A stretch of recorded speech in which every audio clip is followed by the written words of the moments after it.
हाँ जी, सत श्री अकाल जी साਰਿਆਂ ਨੂੰ ਤੇ ਤੁਹਾਡਾ ਸਾਰਿਆਂ ਦਾ ਸਵਾਗਤ ਹੈ ਜੀ ਮਲੂਕਾ ਆਈਏਐਸ ਸਾਡੇ ਇਸ YouTube ਚੈਨਲ ਤੇ। ਜਿਵੇਂ ਤੁਹਾਨੂੰ ਸਾਰਿਆਂ ਨੂੰ ਪਤਾ ਕਿ ਇਸ ਤੋਂ ਪਹਿਲਾਂ ਇਸ ਚੈਨਲ ਤੇ ਆਪਾਂ ਕੁਝ ਸਾਡੇ ਜਿਹੜੇ ਕਰੰਟ ਅਫੇਅਰਸ ਦੀਆਂ ਕਲਾਸਿਸ ਨੇ ਉਹ ਕੰਡਕਟ ਕਰ ਰਹੇ ਹਾਂ, ਉਹਦੇ ਨਾਲ ਸੀਸੈਟ ਦੇ ਕੁਝ ਟੌਪਿਕਸ ਤੇ ਡਿਸਕਸ ਕਰ ਰਹੇ ਹਾਂ। ਪਲੱਸ ਸਾਡੀ ਜਿਹੜੇ ਪੰਜਾਬ ਪੀਸੀਐਸ ਦੇ ਮੇਨਸ ਦੇ ਕੰਸਰਨ ਮੇਨਸ ਦੇ ਕੰਟੈਕਸਟ ਦੇ ਵਿੱਚ ਕੁਝ ਇੰਪੋਰਟੈਂਟ ਟੌਪਿਕਸ ਨੇ ਉਹ ਆਪਾਂ ਇੱਥੇ ਡਿਸਕਸ ਕਰ ਰਹੇ ਹਾਂ।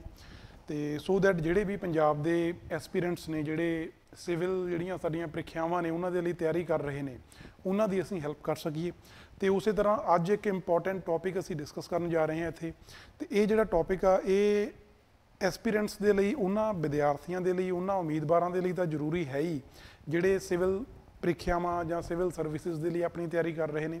ਉਹਦੇ ਨਾਲ ਪੰਜਾਬ ਦੇ ਹਰ ਇੱਕ ਨਾਗਰਿਕ ਦੇ ਲਈ ਇਹ ਜਿਹੜਾ ਟੌਪਿਕ ਹੈ ਇਹਦੇ ਬਾਰੇ ਸਮਝਣਾ ਜ਼ਰੂਰੀ ਹੈ, ਕਿਉਂਕਿ ਅੱਜ ਦੀ ਜੇ ਆਪਾਂ ਗੱਲ ਕਰ ਲਈਏ ਪਿਛਲੇ ਇੱਕ ਹਫ਼ਤੇ ਤੋਂ ਪੰਜਾਬ ਦੇ ਵਿੱਚ ਬਹੁਤ ਇੱਕ ਅਫਵਾਹ ਫੈਲ ਰਹੀ ਹੈ, ਜਾਂ ਕਹਿ ਲਓ ਇੱਕ ਗੱਲ ਬਹੁਤ ਚੱਲ ਰਹੀ ਹੈ ਸਾਡੇ ਮੀਡੀਆ ਦੇ ਵਿੱਚ ਵੀ। ਅਫਵਾਹ ਨਹੀਂ ਕਹਿ ਸਕਦੇ ਉਹਨੂੰ, ਬਟ ਇੱਕ ਨਿਊਜ਼ ਕਹਾਂਗੇ ਆਪਾਂ ਵੀ ਚੱਲ ਰਹੀ ਹੈ ਪ੍ਰੈਜ਼ੀਡੈਂਟਸ ਰੂਲ ਦੇ ਬਾਰੇ, ਜਿਹਨੂੰ ਅਸੀਂ ਰਾਸ਼ਟਰਪਤੀ ਸ਼ਾਸਨ ਕਹਿ ਦਿੰਦੇ ਹਾਂ ਕਿ ਪੰਜਾਬ ਦੇ ਵਿੱਚ ਇੱਦਾਂ ਦੇ ਹਾਲਾਤ ਬਣ ਰਹੇ ਨੇ ਜਿੱਥੇ ਪੰਜਾਬ ਦੇ ਵਿੱਚ ਰਾਸ਼ਟਰਪਤੀ ਸ਼ਾਸਨ ਲਾਇਆ ਜਾ ਸਕਦਾ। ਉਹ ਕਿਉਂ ਲਾਇਆ ਜਾ ਰਿਹਾ ਜਾਂ ਉਹਦੇ ਬਾਰੇ ਗੱਲ ਕਿਉਂ ਹੋ ਰਹੀ ਹੈ, ਕੀ ਉਹਦੇ ਕਾਰਨ ਨੇ, ਰਾਸ਼ਟਰਪਤੀ ਸ਼ਾਸਨ ਹੁੰਦਾ ਕੀ ਆ, ਉਹਦੇ ਪਿੱਛੇ ਸਾਡਾ ਸੰਵਿਧਾਨ ਕੀ ਕਹਿੰਦਾ, ਜਾਂ ਕਿਵੇਂ ਇੱਕ ਜਿਹੜੀ ਸਟੇਟ ਦੀ ਜਿਹੜੀ ਐਡਮਿਨਿਸਟ੍ਰੇਸ਼ਨ ਆ ਉਹ ਕਿਵੇਂ ਚੱਲਦੀ ਹੈ। ਤੇ ਜੇ ਰਾਸ਼ਟਰਪਤੀ ਸ਼ਾਸਨ ਲੱਗਦਾ ਇੱਥੇ ਤਾਂ ਸਾਡਾ ਜਿਹੜਾ ਸਟੇਟ ਐਡਮਿਨਿਸਟ੍ਰੇਸ਼ਨ ਆ ਉਹਦੇ ਉੱਪਰ ਉਹਦਾ ਕੀ ਅਸਰ ਹੋਊਗਾ, ਉਹਨੂੰ ਆਪਾਂ ਬਹੁਤ ਆਮ ਭਾਸ਼ਾ ਦੇ ਵਿੱਚ ਤੇ ਈਜ਼ੀ ਤਰੀਕੇ ਦੇ ਵਿੱਚ ਇੱਥੇ ਆਪਾਂ ਡਿਸਕਸ ਕਰਾਂਗੇ, ਸੋ ਦੈਟ ਤੁਹਾਨੂੰ ਸਾਰਿਆਂ ਨੂੰ ਉਹ ਸਮਝ ਆ ਸਕੇ। ਠੀਕ ਹੈ ਜੀ। ਤੇ ਉਹਦਾ ਜਿਵੇਂ ਕਹਿ ਲਈਏ ਮੇਨ ਕਾਰਨ ਉਹਦਾ ਇਹ ਹੈ ਕਿ ਜਿਹੜੇ ਸਾਡੇ ਪੰਜਾਬ ਦੇ ਗਵਰਨਰ ਨੇ ਪੁਰੋਹਿਤ ਸਾਹਿਬ, ਉਹਨਾਂ ਨੇ ਸਾਡੇ ਪੰਜਾਬ ਸੀਐਮ ਜਿਹੜੇ ਸਾਡੀ ਇਲੈਕਟਡ ਗਵਰਨਮੈਂਟ ਆ ਉਹਨਾਂ ਨੂੰ ਰੀਸੈਂਟਲੀ ਇੱਕ ਲੈਟਰ ਲਿਖਿਆ, ਜਿਹਦੇ 'ਚ ਉਹਨਾਂ ਨੇ ਕਿਹਾ ਕਿ ਇਸ ਤੋਂ ਪਹਿਲਾਂ ਜਿਹੜੇ ਮੈਂ ਤੁਹਾਨੂੰ ਲੈਟਰ ਲਿਖੇ ਨੇ ਉਹਨਾਂ ਦਾ ਮੈਨੂੰ ਕੋਈ ਜਿਵੇਂ ਕਹਿ ਲਓ ਸੰਤੁਸ਼ਟੀ ਵਾਲਾ ਕੋਈ ਜਵਾਬ ਨਹੀਂ ਮਿਲਿਆ, ਸੈਟਿਸਫੈਕਟਰੀ ਕੋਈ ਰਿਪਲਾਈ ਤੁਹਾਡੇ ਤੋਂ ਨਹੀਂ ਮਿਲਿਆ। ਸੋ ਜੇ ਤੁਸੀਂ ਮੇਰੇ ਇਸ ਲੈਟਰ ਦਾ ਰਿਪਲਾਈ ਮੈਨੂੰ ਨਹੀਂ ਦਿੰਦੇ ਤਾਂ ਤੁਸੀਂ ਮੈਨੂੰ ਮਜਬੂਰ ਕਰੋਗੇ ਕਿ ਮੈਂ ਪ੍ਰੈਜ਼ੀਡੈਂਟ ਰੂਲ ਦੇ ਲਈ ਜਾਂ ਰਾਸ਼ਟਰਪਤੀ ਸ਼ਾਸਨ ਦੇ ਲਈ ਮੈਂ ਰਿਕਮੈਂਡ ਕਰਾਂ ਸਾਡੇ ਪ੍ਰੈਜ਼ੀਡੈਂਟ ਨੂੰ। ਠੀਕ ਹੈ ਜੀ। ਤੇ ਮੇਨਲੀ ਜੇ ਆਪਾਂ ਗੱਲ ਕਰੀਏ ਸਭ ਤੋਂ ਪਹਿਲਾਂ ਤਾਂ ਆਪਾਂ ਜੋ ਕਰੰਟ ਨਿਊਜ਼ ਆ ਉਹਦੇ ਬਾਰੇ ਆਪਾਂ ਗੱਲ ਕਰ ਲੈਂਦੇ ਹਾਂ ਵੀ ਕੀ ਕਾਰਨ ਕੀ ਆ। ਜਦੋਂ ਅਸੀਂ ਸਾਡੀਆਂ ਸਟੇਟ ਐਡਮਿਨਿਸਟ੍ਰੇਸ਼ਨ ਦੀ ਜਾਂ ਸਾਡੇ ਪੰਜਾਬ ਦੇ ਇੰਡੀਅਨ ਪੋਲਿਟੀ ਦੀ ਗੱਲ ਕਰਦੇ ਹਾਂ, ਜਿਹੜਾ ਸਾਡਾ ਪੋਲੀਟੀਕਲ ਸਿਸਟਮ ਆ ਉਹਨੂੰ ਰਨ ਕਰਨ ਦੇ ਲਈ ਤੁਹਾਨੂੰ ਪਤਾ ਉਹਨੂੰ ਚਲਾਉਣ ਦੇ ਲਈ ਸਾਡਾ ਇੱਕ ਸੰਵਿਧਾਨ ਬਣਿਆ ਹੋਇਆ ਜਿਹਨੂੰ ਆਪਾਂ ਕੌਨਸਟੀਟਿਊਸ਼ਨ ਕਹਿ ਦਿੰਦੇ ਹਾਂ। ਤੇ ਉਹਦੇ ਵਿੱਚ ਡਿਫਰੈਂਟ ਆਰਟੀਕਲਸ ਨੇ ਜਿਹਨਾਂ ਨੂੰ ਆਪਾਂ ਪੰਜਾਬੀ 'ਚ ਧਾਰਾਵਾਂ ਕਹਿ ਦਿੰਦੇ ਹਾਂ।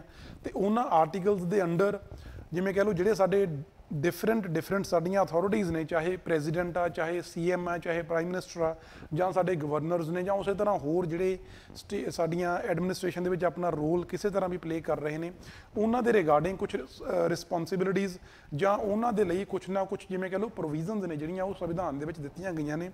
ਉਸੇ ਤਰ੍ਹਾਂ ਸਾਡਾ ਇੱਕ ਆਰਟੀਕਲ ਹੈ ਜੀ, ਆਰਟੀਕਲ 167 ਜਿਹਨੂੰ ਕਹਿ ਦਿੰਦੇ ਆ ਧਾਰਾ 167, ਆਰਟੀਕਲ 167 ਆਫ ਕੌਨਸਟੀਟਿਊਸ਼ਨ ਆਫ ਇੰਡੀਆ, ਜਿਹੜਾ ਸਾਡਾ ਸੰਵਿਧਾਨ ਆ ਉਹਦਾ 167 ਨੰਬਰ ਆਰਟੀਕਲ ਆ ਜਿਹੜਾ ਉਹ ਹਰ ਇੱਕ ਸਟੇਟ ਦੇ ਜਿਹੜੇ ਗਵਰਨਰ ਨੇ ਉਹਨਾਂ ਨੂੰ ਇੰਪਾਵਰ ਕਰਦਾ, ਉਹਨਾਂ ਨੂੰ ਇੱਕ ਸ਼ਕਤੀ ਦਿੰਦਾ ਕਿ ਜਿਹੜੇ ਗਵਰਨਰ ਨੇ ਉਹ ਸਟੇਟ ਗਵਰਨਮੈਂਟ ਤੋਂ ਕਿਸੇ ਵੀ ਤਰ੍ਹਾਂ ਦੀ ਇਨਫੋਰਮੇਸ਼ਨ ਆ ਜਿਹੜੀ ਮੰਗ ਸਕਦੇ ਨੇ। ਠੀਕ ਹੈ ਜੀ। ਜਿਹੜੀ ਇਨਫੋਰਮੇਸ਼ਨ ਉਹਨਾਂ ਨੂੰ ਲੱਗੇ ਕਿ ਜ਼ਰੂਰੀ ਆ ਉਹ ਇਨਫੋਰਮੇਸ਼ਨ ਸਟੇਟ ਗਵਰਨਮੈਂਟ ਤੋਂ ਜਿਹੜੀ ਇਲੈਕਟਡ ਗਵਰਨਮੈਂਟ ਉਹ ਤੋਂ ਮੰਗ ਸਕਦੇ ਨੇ। ਤੇ ਆਰਟੀਕਲ 167 ਕਿਉਂਕਿ ਇਹ ਗਵਰਨਰ ਨੂੰ ਇੰਪਾਵਰ ਕਰਦਾ ਤਾਂ ਇਹ ਜਿਹੜਾ ਆਰਟੀਕਲ ਆ ਇਹ ਸਟੇਟ ਗਵਰਨਮੈਂਟਸ ਦੇ ਉੱਪਰ ਵੀ ਇੱਕ ਡਿਊਟੀ ਰੱਖਦਾ ਕਿ ਉਹਨਾਂ ਨੂੰ ਜਦੋਂ ਗਵਰਨਰ ਇਨਫੋਰਮੇਸ਼ਨ ਮੰਗ ਰਿਹਾ ਤਾਂ ਉਹਨਾਂ ਨੂੰ ਜਿਹੜੀ ਰਿਕੁਆਇਰਡ ਇਨਫੋਰਮੇਸ਼ਨ ਆ, ਮੰਗੀ ਗਈ ਇਨਫੋਰਮੇਸ਼ਨ ਆ, ਜਾਣਕਾਰੀ ਆ, ਉਹ ਗਵਰਨਰ ਨੂੰ ਦੇਣੀ ਪੈਣੀ ਹੈ। ਠੀਕ ਹੈ ਜੀ। ਸੋ ਇਸੇ ਆਰਟੀਕਲ ਦੇ ਅੰਡਰ ਗਵਰਨਰ ਨੇ, ਜਿਵੇਂ ਆਪਾਂ ਤੁਸੀਂ ਸਾਰਿਆਂ ਨੇ ਪੜ੍ਹਿਆ ਹੋਣਾ, ਇਸ ਤੋਂ ਪਹਿਲਾਂ ਸੁਣਿਆ ਹੋਣਾ ਕਿ ਸਾਡੇ ਜਿਹੜੇ ਸੀਐਮ ਪੰਜਾਬ ਦੇ ਸੀਐਮ ਨੇ ਉਹਨਾਂ ਨੇ ਇਸ ਤੋਂ ਪਹਿਲਾਂ ਵੀ ਪ੍ਰੈਸ ਕਾਨਫਰੰਸਿਸ ਕੀਤੀਆਂ ਨੇ, ਹੁਣ ਵੀ ਪ੍ਰੈਸ ਕਾਨਫਰੰਸ ਕੀਤੀ ਹੈ ਕਿ ਗਵਰਨਰ ਸਾਨੂੰ ਟਾਈਮ ਟੂ ਟਾਈਮ ਲੈਟਰਸ ਲਿਖਦੇ ਰਹਿੰਦੇ ਨੇ ਬਿਨਾਂ ਗੱਲ ਤੋਂ, ਜਾਂ ਜਿਵੇਂ ਕਹਿ ਲਓ ਵੀ ਉਹ ਕਾਫੀ, ਕਿਉਂਕਿ ਸਾਨੂੰ ਪਤਾ ਗਵਰਨਰ ਤੇ ਸਾਡੀ ਇਲੈਕਟਡ ਗਵਰਨਮੈਂਟ ਦੇ ਵਿੱਚ ਇੱਕ ਜਿਵੇਂ ਕਹਿ ਲਓ ਇੱਕ ਟਸਲ ਚੱਲ ਰਹੀ ਹੈ, ਉਹਨਾਂ ਦੇ ਵਿੱਚ ਇੱਕ ਤਣਾਅ ਪੂਰਵਕ ਜਿਹੜੇ ਜਿਵੇਂ ਕਹਿ ਲਓ ਸੰਬੰਧ ਬਣੇ ਹੋਏ ਨੇ। ਜੋ ਗਵਰਨਰ ਚਾਹੁੰਦਾ ਉਹ ਇਲੈਕਟਡ ਗਵਰਨਮੈਂਟ ਨਹੀਂ ਕਰ ਰਹੀ, ਜੋ ਗਵਰਨਮੈਂਟ ਚਾਹੁੰਦੀ ਆ ਉਹ ਗਵਰਨਰ ਨਹੀਂ ਕਰ ਰਿਹਾ, ਜਿਹਦੇ ਕਰਕੇ ਜਿਹੜੇ ਦੋਨਾਂ ਦੇ ਵਿੱਚ ਸੰਬੰਧ ਨੇ ਉਹ ਕਾਫੀ ਤਣਾਅਪੂਰਵਕ ਬਣੇ ਹੋਏ ਨੇ। ਤੇ ਉਸੇ ਸੰਬੰਧ ਦੇ ਵਿੱਚ ਗਵਰਨਰ ਨੇ ਹੁਣ ਰੀਸੈਂਟਲੀ ਇੱਕ ਲੈਟਰ ਗਵਰਨਮੈਂਟ ਨੂੰ ਲਿਖਿਆ ਜਿਹਦੇ 'ਚ ਉਹਨਾਂ ਨੇ 2-3 ਮੇਨ ਮੁੱਦੇ ਉਠਾਏ ਨੇ, ਉਹਨਾਂ ਦੇ ਉੱਪਰ ਉਹਨਾਂ ਨੇ ਗਵਰਨਮੈਂਟ ਤੋਂ ਜਵਾਬ ਮੰਗਿਆ। ਸਭ ਤੋਂ ਪਹਿਲਾ ਜਿਹੜਾ ਮੁੱਦਾ ਹੈ ਜੀ ਉਹ ਹੈ ਡਰੱਗਸ। ਪੰਜਾਬ ਦੇ ਵਿੱਚ ਕਹਿੰਦੇ ਡਰੱਗਸ ਨੇ ਜਿਹੜੇ ਉਹ ਬਹੁਤ ਜ਼ਿਆਦਾ ਓਪਨਲੀ ਸੇਲ ਹੋ ਰਹੇ ਨੇ।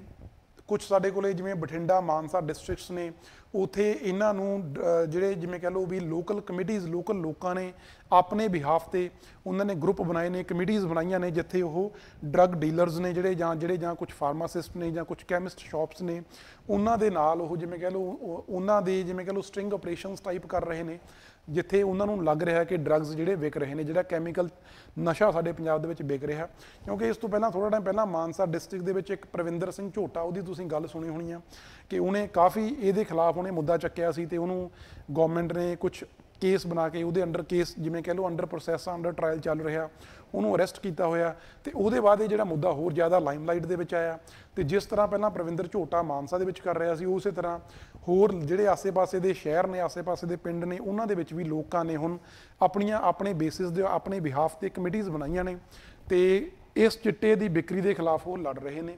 ਤੇ ਜਿਹਦੇ ਤੇ ਗਵਰਨਰ ਨੇ ਗਵਰਨਮੈਂਟ ਤੋਂ ਮੰਗ ਕੀਤੀ ਹੈ ਕਿ ਤੁਸੀਂ ਉੱਥੇ ਲੋਕਾਂ ਨੂੰ ਆਪਣੇ ਆਪ ਕਮੇਟੀਜ਼ ਬਣਾਉਣ ਦੀ ਨੌਬਤ ਕਿਉਂ ਆਈ ਹੈ, ਸਾਡਾ ਪੁਲਿਸ ਐਡਮਿਨਿਸਟ੍ਰੇਸ਼ਨ ਜਾਂ ਸਾਡੀ ਜਿਹੜੀ ਸਟੇਟ ਆ ਉਹ ਉੱਥੇ ਫੇਲ ਕਿਉਂ ਕਰ ਰਹੀ ਆ, ਉਹਦਾ ਜਵਾਬ ਮੰਗਿਆ ਕਿ ਤੁਸੀਂ ਉਹਦੇ ਵਿੱਚ ਕੀ ਕਰ ਰਹੇ ਹੋ। ਆਲਦੋ ਸਟੇਟ ਗਵਰਨਮੈਂਟ ਆ ਜਿਹੜੀ ਉਹ ਵੀ ਆਪਣੇ ਰਿਪਲਾਈ ਦੇ ਰਹੀ ਆ ਜਾਂ ਪ੍ਰੈਸ ਕਾਨਫਰੰਸ ਦੇ ਵਿੱਚ ਡੇਟਾ ਦੇ ਰਹੀ ਆ ਕਿ ਅਸੀਂ ਕਿੰਨੇ ਡਰੱਗ ਡੀਲਰਸ ਨੂੰ ਫੜਿਆ ਜਾਂ ਕਿੰਨੇ ਅਸੀਂ ਜਿਹੜੇ ਡਰੱਗ ਐਡਿਕਟਸ ਨੇ ਉਹਨਾਂ ਨੂੰ ਅਸੀਂ ਡੀ ਐਡਿਕਸ਼ਨ ਸੈਂਟਰਸ ਦੇ ਵਿੱਚ ਰੱਖ ਰਹੇ ਆ, ਆਪਣਾ ਡੇਟਾ ਉਹ ਵੀ ਦੇ ਰਹੇ ਨੇ। ਠੀਕ ਹੈ ਜੀ। ਉਹਦੇ ਨਾਲ ਹੀ ਗਵਰਨਰ ਨੇ ਇੱਕ ਹੋਰ ਮੁੱਦਾ ਚੁੱਕਿਆ, ਉਹ ਹੈ ਜੀ ਗਵਰਨਰ ਨੂੰ ਜਾਂ ਪ੍ਰੈਜ਼ੀਡੈਂਟ ਨੂੰ ਜਿਵੇਂ ਕਹਿ ਲਓ ਉਹਨਾਂ ਦੇ ਕੰਮ ਕਰਨ ਤੋਂ ਰੋਕਣ ਦਾ। ਸਾਡਾ ਜਿਵੇਂ ਜਿਵੇਂ ਇਹ ਤਾਂ ਆਪਾਂ ਕਨਸਟੀਟਿਊਸ਼ਨ ਦੀ ਗੱਲ ਕੀਤੀ ਆ, ਉਸੇ ਤਰ੍ਹਾਂ ਇੱਕ ਮੁੱਦਾ ਗਵਰਨਰ ਨੇ ਚੱਕਿਆ ਡਰੱਗਸ ਦਾ, ਦੂਸਰਾ ਉਹਨਾਂ ਨੇ ਚੱਕਿਆ ਜੀ IPC ਇੰਡੀਅਨ ਪੀਨਲ ਕੋਡ ਦੀ ਜਿਹੜੀ ਸੈਕਸ਼ਨ 124 ਹੈ, IPC 124 ਸੈਕਸ਼ਨ ਆ ਜਿਹੜਾ, ਇਹ ਜਿਹੜਾ 124 ਧਾਰਾ ਗਈ ਇੰਡੀਅਨ ਪੀਨਲ ਕੋਡ ਦੀ, ਉਹਦੇ ਵਿੱਚ ਕੀ ਕਿਹਾ ਗਿਆ ਕਿ ਜੇ ਕੋਈ ਸਟੇਟ ਜਾਂ ਜੇ ਕੋਈ ਪਰਸਨ ਗਵਰਨਰ ਨੂੰ ਜਾਂ ਪ੍ਰੈਜ਼ੀਡੈਂਟ ਨੂੰ ਉਹਨਾਂ ਦੀਆਂ ਜਿਹੜੀਆਂ ਲੀਗਲੀ ਜਾਂ ਉਹਨਾਂ ਦੀਆਂ ਜਿਹੜੀਆਂ ਲਾਫੁਲ ਡਿਊਟੀਜ਼ ਨੇ ਉਹਨਾਂ ਨੂੰ ਕਰਨ ਤੋਂ ਰੋਕਦਾ ਹੈ। ਠੀਕ ਹੈ ਜੀ। ਕਿਉਂਕਿ ਗਵਰਨਰ ਆ ਜਿਹੜਾ, ਜੇ ਉਹ ਗਵਰਨਮੈਂਟ ਤੋਂ ਇਨਫੋਰਮੇਸ਼ਨ ਮੰਗ ਰਿਹਾ ਕਿਸੇ ਇਸ਼ੂ ਦੇ ਸੰਬੰਧੀ, ਕਿਸੇ ਵੀ ਮਾਮਲੇ ਦੇ ਸੰਬੰਧ ਵਿੱਚ ਇਨਫੋਰਮੇਸ਼ਨ ਮੰਗ ਰਿਹਾ, ਦੈਟ ਮੀਨਸ ਉਹ ਉਸ ਮਾਮਲੇ ਦੇ ਲਈ ਚਿੰਤਾਜਨਕ ਆ, ਪਲੱਸ ਚਿੰਤਾ ਕਰ ਰਿਹਾ ਗਵਰਨਰ, ਜਾਂ ਉਹਨੂੰ ਜਿਵੇਂ ਸੋਲਵ ਕਰਨ ਦੇ ਲਈ ਆਪਣੀਆਂ ਐਫਰਟਸ ਕਰਨੀਆਂ ਚਾਹੁੰਦਾ। ਠੀਕ ਹੈ ਜੀ। ਸਾਡਾ ਸੰਵਿਧਾਨ ਆ ਜਾਂ ਸਾਡੇ ਜਿਹੜੇ ਲਾਅ ਨੇ ਉਹ ਗਵਰਨਰ ਨੂੰ ਇੰਪਾਵਰ ਕਰਦੇ ਨੇ, ਕਿਉਂਕਿ ਗਵਰਨਰ ਸਾਡਾ ਹੈਡ ਆਫ ਦਾ ਸਟੇਟ ਹੈ। ਠੀਕ ਹੈ ਜੀ। ਉਹਦੇ ਕੋਲ ਪਾਵਰਸ ਨੇ। ਸੋ IPC ਸੈਕਸ਼ਨ 124 ਕੀ ਕਹਿੰਦਾ ਵੀ ਜੇ ਕੋਈ ਗਵਰਨਮੈਂਟ ਜਾਂ ਕੋਈ ਵੀ ਇੰਡੀਵਿਜੂਅਲ ਜਾਂ ਕੋਈ ਵੀ ਪਰਸਨ ਜੇ ਪ੍ਰੈਜ਼ੀਡੈਂਟ ਨੂੰ ਜਾਂ ਗਵਰਨਰ ਨੂੰ ਉਹਨਾਂ ਦੀਆਂ ਲਾਫੁਲ ਡਿਊਟੀਜ਼ ਨੇ ਜਿਹੜੀਆਂ ਉਹਨਾਂ ਨੂੰ ਕਰਨ ਤੋਂ ਰੋਕਦਾ ਹੈ, ਤਾਂ ਉਹਦੇ ਅਗੇਂਸਟ ਕ੍ਰਿਮੀਨਲ ਪ੍ਰੋਸੀਡਿੰਗਸ ਇਸ਼ੂ ਕੀਤੀਆਂ ਜਾ ਸਕਦੀਆਂ ਨੇ, ਕ੍ਰਿਮੀਨਲ ਪ੍ਰੋਸੀਡਿੰਗਸ ਸਟਾਰਟ ਕੀਤੀਆਂ ਜਾ ਸਕਦੀਆਂ ਨੇ। ਠੀਕ ਹੈ। ਇੱਥੇ ਉਹ ਗਵਰਨਮੈਂਟ ਨੂੰ ਕਹਿ ਰਿਹਾ ਕਿ ਤੁਸੀਂ ਮੈਨੂੰ ਜਿਹੜੀ ਰਿਕੁਆਇਰਡ ਇਨਫੋਰਮੇਸ਼ਨ ਆ ਉਹ ਮੈਨੂੰ ਇਨਫੋਰਮੇਸ਼ਨ ਨਹੀਂ ਦੇ ਰਹੇ, ਦੈਟ ਮੀਨਸ ਤੁਸੀਂ ਮੇਰੇ ਜਿਹੜੀ ਡੇ ਟੂ ਡੇ ਵਰਕਿੰਗ ਉਹਦੇ 'ਚ ਇੰਟਰਫੇਅਰ ਕਰ ਰਹੇ ਹੋ ਜਾਂ ਮੈਨੂੰ ਮੇਰਾ ਕੰਮ ਕਰਨ ਤੋਂ ਰੋਕ ਰਹੇ ਹੋ। ਠੀਕ ਹੈ ਜੀ। ਸੋ ਇਹ ਦੋ ਮੇਨ ਮੁੱਦੇ ਨੇ ਜਿਨ੍ਹਾਂ ਤੇ ਗਵਰਨਰ ਆ ਜਿਹੜੇ ਉਹ ਆਪਣੇ ਕੋਲੇ ਸਟੇਟ ਗਵਰਨਮੈਂਟ ਨੂੰ ਕਹਿ ਰਹੇ ਨੇ ਕਿ ਇਹਨਾਂ ਤੇ ਮੈਨੂੰ ਸੈਟਿਸਫੈਕਟਰੀ ਜਵਾਬ ਚਾਹੀਦਾ ਤੁਹਾਡਾ। ਜੇ ਜਵਾਬ ਨਾ ਮਿਲਿਆ ਫਿਰ ਮੈਂ ਪ੍ਰੈਜ਼ੀਡੈਂਟ ਰੂਲ ਆ ਜਿਹੜਾ ਉਹ ਮੈਂ ਉਹਦੇ ਲਾਗੂ ਕਰਨ ਦੇ ਲਈ, ਪ੍ਰੈਜ਼ੀਡੈਂਟ ਰੂਲ ਲਾਉਣ ਦੇ ਲਈ ਮੈਂ ਆਪਣੀਆਂ ਰਿਕਮੈਂਡੇਸ਼ਨਸ ਪ੍ਰੈਜ਼ੀਡੈਂਟ ਨੂੰ ਦਊਂਗਾ। ਠੀਕ ਹੈ ਜੀ। ਪਲੱਸ ਇਹਦੇ ਨਾਲ ਹੀ ਸਾਡੇ ਕੋਲੇ ਜਿਹੜਾ ਨਾਰਕੋਟਿਕਸ ਬਿਊਰੋ ਆ ਸਾਡੀ, ਉਹਨਾਂ ਨੇ ਨਾਰਕੋਟਿਕਸ ਬਿਊਰੋ ਨੇ ਰੀਸੈਂਟਲੀ ਲੁਧਿਆਣਾ ਦੇ ਵਿੱਚ ਅਰਾਊਂਡ 60 ਜਿਹੜੇ ਠੇਕੇ ਨੇ ਸ਼ਰਾਬ ਦੇ, ਲਿਕਰ ਸ਼ਾਪਸ ਨੇ, ਉਹਨਾਂ ਨੂੰ ਬੰਦ ਕੀਤਾ। ਕਿਉਂ ਬੰਦ ਕੀਤਾ? ਕਿਉਂਕਿ ਉੱਥੇ ਡਰੱਗਸ ਨੇ, ਜਿਹੜੇ ਕੈਮੀਕਲ ਡਰੱਗਸ ਨੇ ਉਹ ਵੇਚੇ ਜਾ ਰਹੇ ਸੀ। ਠੀਕ ਹੈ ਜੀ। ਉਹ ਜਿਹੜੇ ਠੇਕੇ ਨੇ, ਜਿਹੜੇ ਲਿਕਰ ਸ਼ਾਪਸ ਨੇ, ਉਹਨਾਂ ਨੂੰ ਲਾਇਸੈਂਸ ਕਾਹਦੇ ਲਈ ਮਿਲਿਆ? ਲਿਕਰ ਸੇਲ ਕਰਨ ਦੇ ਲਈ। ਬਟ ਉਹ ਉੱਥੇ ਇਲੀਗਲ ਤਰੀਕੇ ਦੇ ਨਾਲ ਕੈਮੀਕਲ ਨਸ਼ੇ ਵੇਚ ਰਹੇ ਨੇ। ਤਾਂ ਲੁਧਿਆਣਾ ਏਰੀਆ ਦੇ ਵਿੱਚ ਅਰਾਊਂਡ 60 ਜਿਹੜੇ ਲਿਕਰ ਸ਼ਾਪਸ ਨੇ ਉਹ ਨਾਰਕੋਟਿਕਸ ਬਿਊਰੋ ਆ ਜਿਹੜੀ ਇੰਡੀਆ ਦੀ, ਉਹਨਾਂ ਨੇ ਉਹਨੂੰ ਬੰਦ ਕੀਤਾ। ਠੀਕ ਹੈ ਜੀ। ਉਹ ਮੁੱਦਾ ਵੀ ਗਵਰਨਰ ਨੇ ਇਸ ਲੈਟਰ ਦੇ ਵਿੱਚ ਚੁੱਕਿਆ ਕਿ ਜੇ ਤੁਸੀਂ ਇੰਨਾ ਐਫੀਸ਼ੀਐਂਟਲੀ ਕੰਮ ਕਰ ਰਹੇ ਹੋ ਤਾਂ ਫਿਰ ਲਿਕਰ ਸ਼ਾਪਸ ਨੇ ਜਿਹੜੀਆਂ, ਜਿਨ੍ਹਾਂ ਕੋਲੇ ਲਾਇਸੈਂਸ ਸਿਰਫ ਸ਼ਰਾਬ ਵੇਚਣ ਦਾ, ਉਹ ਨਸ਼ੇ ਕਿਵੇਂ ਵੇਚ ਰਹੇ ਨੇ ਉੱਥੇ। ਠੀਕ ਹੈ ਜੀ। ਇਹ 2-3 ਮੁੱਦੇ ਨੇ ਜਿਹੜੇ ਗਵਰਨਰ ਨੇ ਚੱਕੇ ਨੇ, ਜਿਨ੍ਹਾਂ ਕਰਕੇ ਉਹ ਪ੍ਰੈਜ਼ੀਡੈਂਟ ਰੂਲ ਦੀ ਗੱਲ ਕਰ ਰਹੇ ਨੇ ਪੰਜਾਬ ਦੇ ਵਿੱਚ। ਤੇ ਹੁਣ ਆਪਾਂ ਗੱਲ ਕਰਾਂਗੇ ਪ੍ਰੈਜ਼ੀਡੈਂਟ ਰੂਲ ਹੁੰਦਾ ਕੀ ਆ, ਜਾਂ ਉਸ ਤੋਂ ਪਹਿਲਾਂ ਜੇ ਆਪਾਂ ਸਿੰਪਲ ਥੋੜਾ ਜਿਹਾ ਆਪਾਂ ਸਮਝੀਏ ਵੀ ਜਿਵੇਂ ਆਪਣੇ ਕੋਲੇ ਸਟੇਟ ਐਡਮਿਨਿਸਟ੍ਰੇਸ਼ਨ ਆਪਾਂ ਕਹਿ ਲਈਏ, ਜਿਹੜੀ ਸਾਡੀ ਰਾਜ ਦੀ ਸਾਡੀ ਜਿਵੇਂ ਕਹਿ ਲਓ ਕਾਰਜਕਾਰੀ ਹੁੰਦੀ ਆ ਨਾ, ਜਾਂ ਜਿਵੇਂ ਕਹਿ ਲਓ ਵੀ ਜਿਹੜਾ ਸਾਡਾ ਸਟੇਟ ਦਾ ਇੱਕ ਸ਼ਾਸਨ ਆ ਉਹ ਕਿਵੇਂ ਚੱਲ ਰਿਹਾ, ਐਡਮਿਨਿਸਟ੍ਰੇਸ਼ਨ ਸਟੇਟ ਦੀ, ਜਿਹੜਾ ਸਟੇਟ ਦਾ ਪੋਲੀਟੀਕਲ ਸਿਸਟਮ ਆ ਉਹ ਕਿਵੇਂ ਚੱਲ ਰਿਹਾ, ਰਾਜਸੀ ਢਾਂਚਾ ਕੀ ਆ ਸਟੇਟ ਦਾ। ਜੇ ਆਪਾਂ ਦੇਖੀਏ, ਚਾਹੇ ਆਪਾਂ ਸਟੇਟ ਦੀ ਗੱਲ ਕਰ ਲਈਏ ਜਾਂ ਆਪਾਂ ਪੂਰੇ ਇੰਡੀਆ ਦੀ ਗੱਲ ਕਰ ਲਈਏ, ਉੱਥੇ ਮੇਨ ਸਾਡੇ ਕੋਲੇ 3 ਆਰਗਨ ਹੁੰਦੇ ਨੇ ਜੀ, 3 ਪਾਰਟ ਨੇ ਜਿਹੜੇ ਸਟੇਟ ਸਾਡੀ ਪੋਲਿਟੀ, ਚਾਹੇ ਇੰਡੀਆ ਦੀ ਗੱਲ ਕਰ ਲਈਏ, ਅਸੀਂ ਪੂਰੇ ਨੇਸ਼ਨ ਦੀ ਗੱਲ ਕਰ ਲਈਏ, ਉਸੇ ਤਰ੍ਹਾਂ ਹਰ ਇੱਕ ਸਟੇਟ ਦੇ ਵਿੱਚ ਵੀ ਉਹ ਢਾਂਚਾ ਉਸੇ ਤਰ੍ਹਾਂ ਕੰਮ ਕਰਦਾ।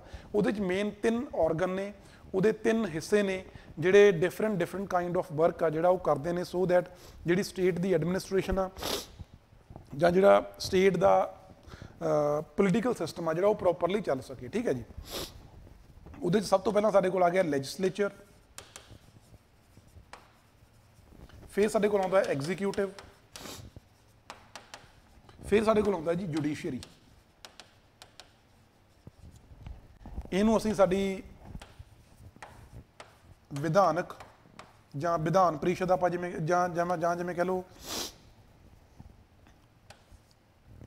ਵਿਧਾਨਕ ਕੰਮਾਂ ਦੇ ਲਈ, ਲੈਜਿਸਲੇਚਰ ਹੁੰਦਾ ਜੀ ਵਿਧਾਨਕ ਕੰਮਾਂ ਦੇ ਲਈ ਜਿਨ੍ਹਾਂ ਨੇ ਕਾਨੂੰਨ ਬਣਾਉਣੇ ਨੇ, ਜਿਨ੍ਹਾਂ ਨੇ ਜਿਹੜੇ ਜਿਵੇਂ ਆਪਣਾ ਜਿਹੜੀ ਵਿਧਾਨ ਸਭਾ ਵਿਧਾਨ ਪ੍ਰੀਸ਼ਦ ਹੁੰਦੀ ਆ ਆਪਾਂ ਉਹਦੀ ਗੱਲ ਕਰਦੇ ਹਾਂ, ਉਸੇ ਤਰ੍ਹਾਂ ਸੈਂਟਰ ਤੇ ਸਾਡੇ ਕੋਲੇ ਪਾਰਲੀਮੈਂਟ ਆ, ਲੋਕ ਸਭਾ ਤੇ ਰਾਜ ਸਭਾ ਨੇ, ਤੇ ਸਟੇਟ ਲੈਵਲ ਤੇ ਸਾਡੇ ਕੋਲੇ ਵਿਧਾਨ ਸਭਾ ਵਿਧਾਨ ਪ੍ਰੀਸ਼ਦ ਹੁੰਦੀ ਆ। ਠੀਕ ਹੈ ਜੀ। ਉਹ ਹੁੰਦੀਆਂ ਨੇ ਆਪਣੇ ਕੋਲੇ, ਇਹਨਾਂ ਦੇ ਕੰਮ ਨੇ ਜੀ ਵਿਧਾਨਕ ਕੰਮ, ਕਾਨੂੰਨ ਘੜਨਾ ਇਹਨਾਂ ਦਾ ਕੰਮ। ਉਸੇ ਤਰ੍ਹਾਂ ਸਾਡੇ ਕੋਲ ਹੋ ਗਿਆ ਜੀ ਐਗਜ਼ੀਕਿਊਟਿਵ, ਇਹਨੂੰ ਅਸੀਂ ਕਹਿ ਦਿੰਦੇ ਹਾਂ ਕਾਰਜਕਾਰੀ। ਮਤਲਬ ਕਿ ਜਿਹੜੇ ਆ ਕਾਨੂੰਨ ਬਣੇ ਨੇ, ਵਿਧਾਨ ਸਭਾਵਾਂ ਨੇ ਜਿਹੜੇ ਕਾਨੂੰਨ ਬਣਾਏ ਨੇ, ਉਹਨਾਂ ਕਾਨੂੰਨਾਂ ਨੂੰ ਲਾਗੂ ਕਰਨ ਦੇ ਲਈ ਜਿਹੜੀ ਬਾਡੀ ਆ ਸਾਡੀ, ਜਿਹੜਾ ਇੱਕ ਪਾਰਟ ਆ ਉਹਨੂੰ ਕਹਿ ਦਿੰਦੇ ਆ ਕਾਰਜਕਾਰੀ ਜਾਂ ਐਗਜ਼ੀਕਿਊਟਿਵ। ਠੀਕ ਹੈ ਜੀ। ਇਹਦੇ ਬਾਅਦ ਸਾਡੇ ਕੋਲ ਰੋਲ ਆਉਂਦਾ ਜੁਡੀਸ਼ਰੀ ਦਾ, ਜਿਹਨੂੰ ਅਸੀਂ ਨਿਆਂਪਾਲਿਕਾ ਕਹਿ ਦਿੰਦੇ ਆ।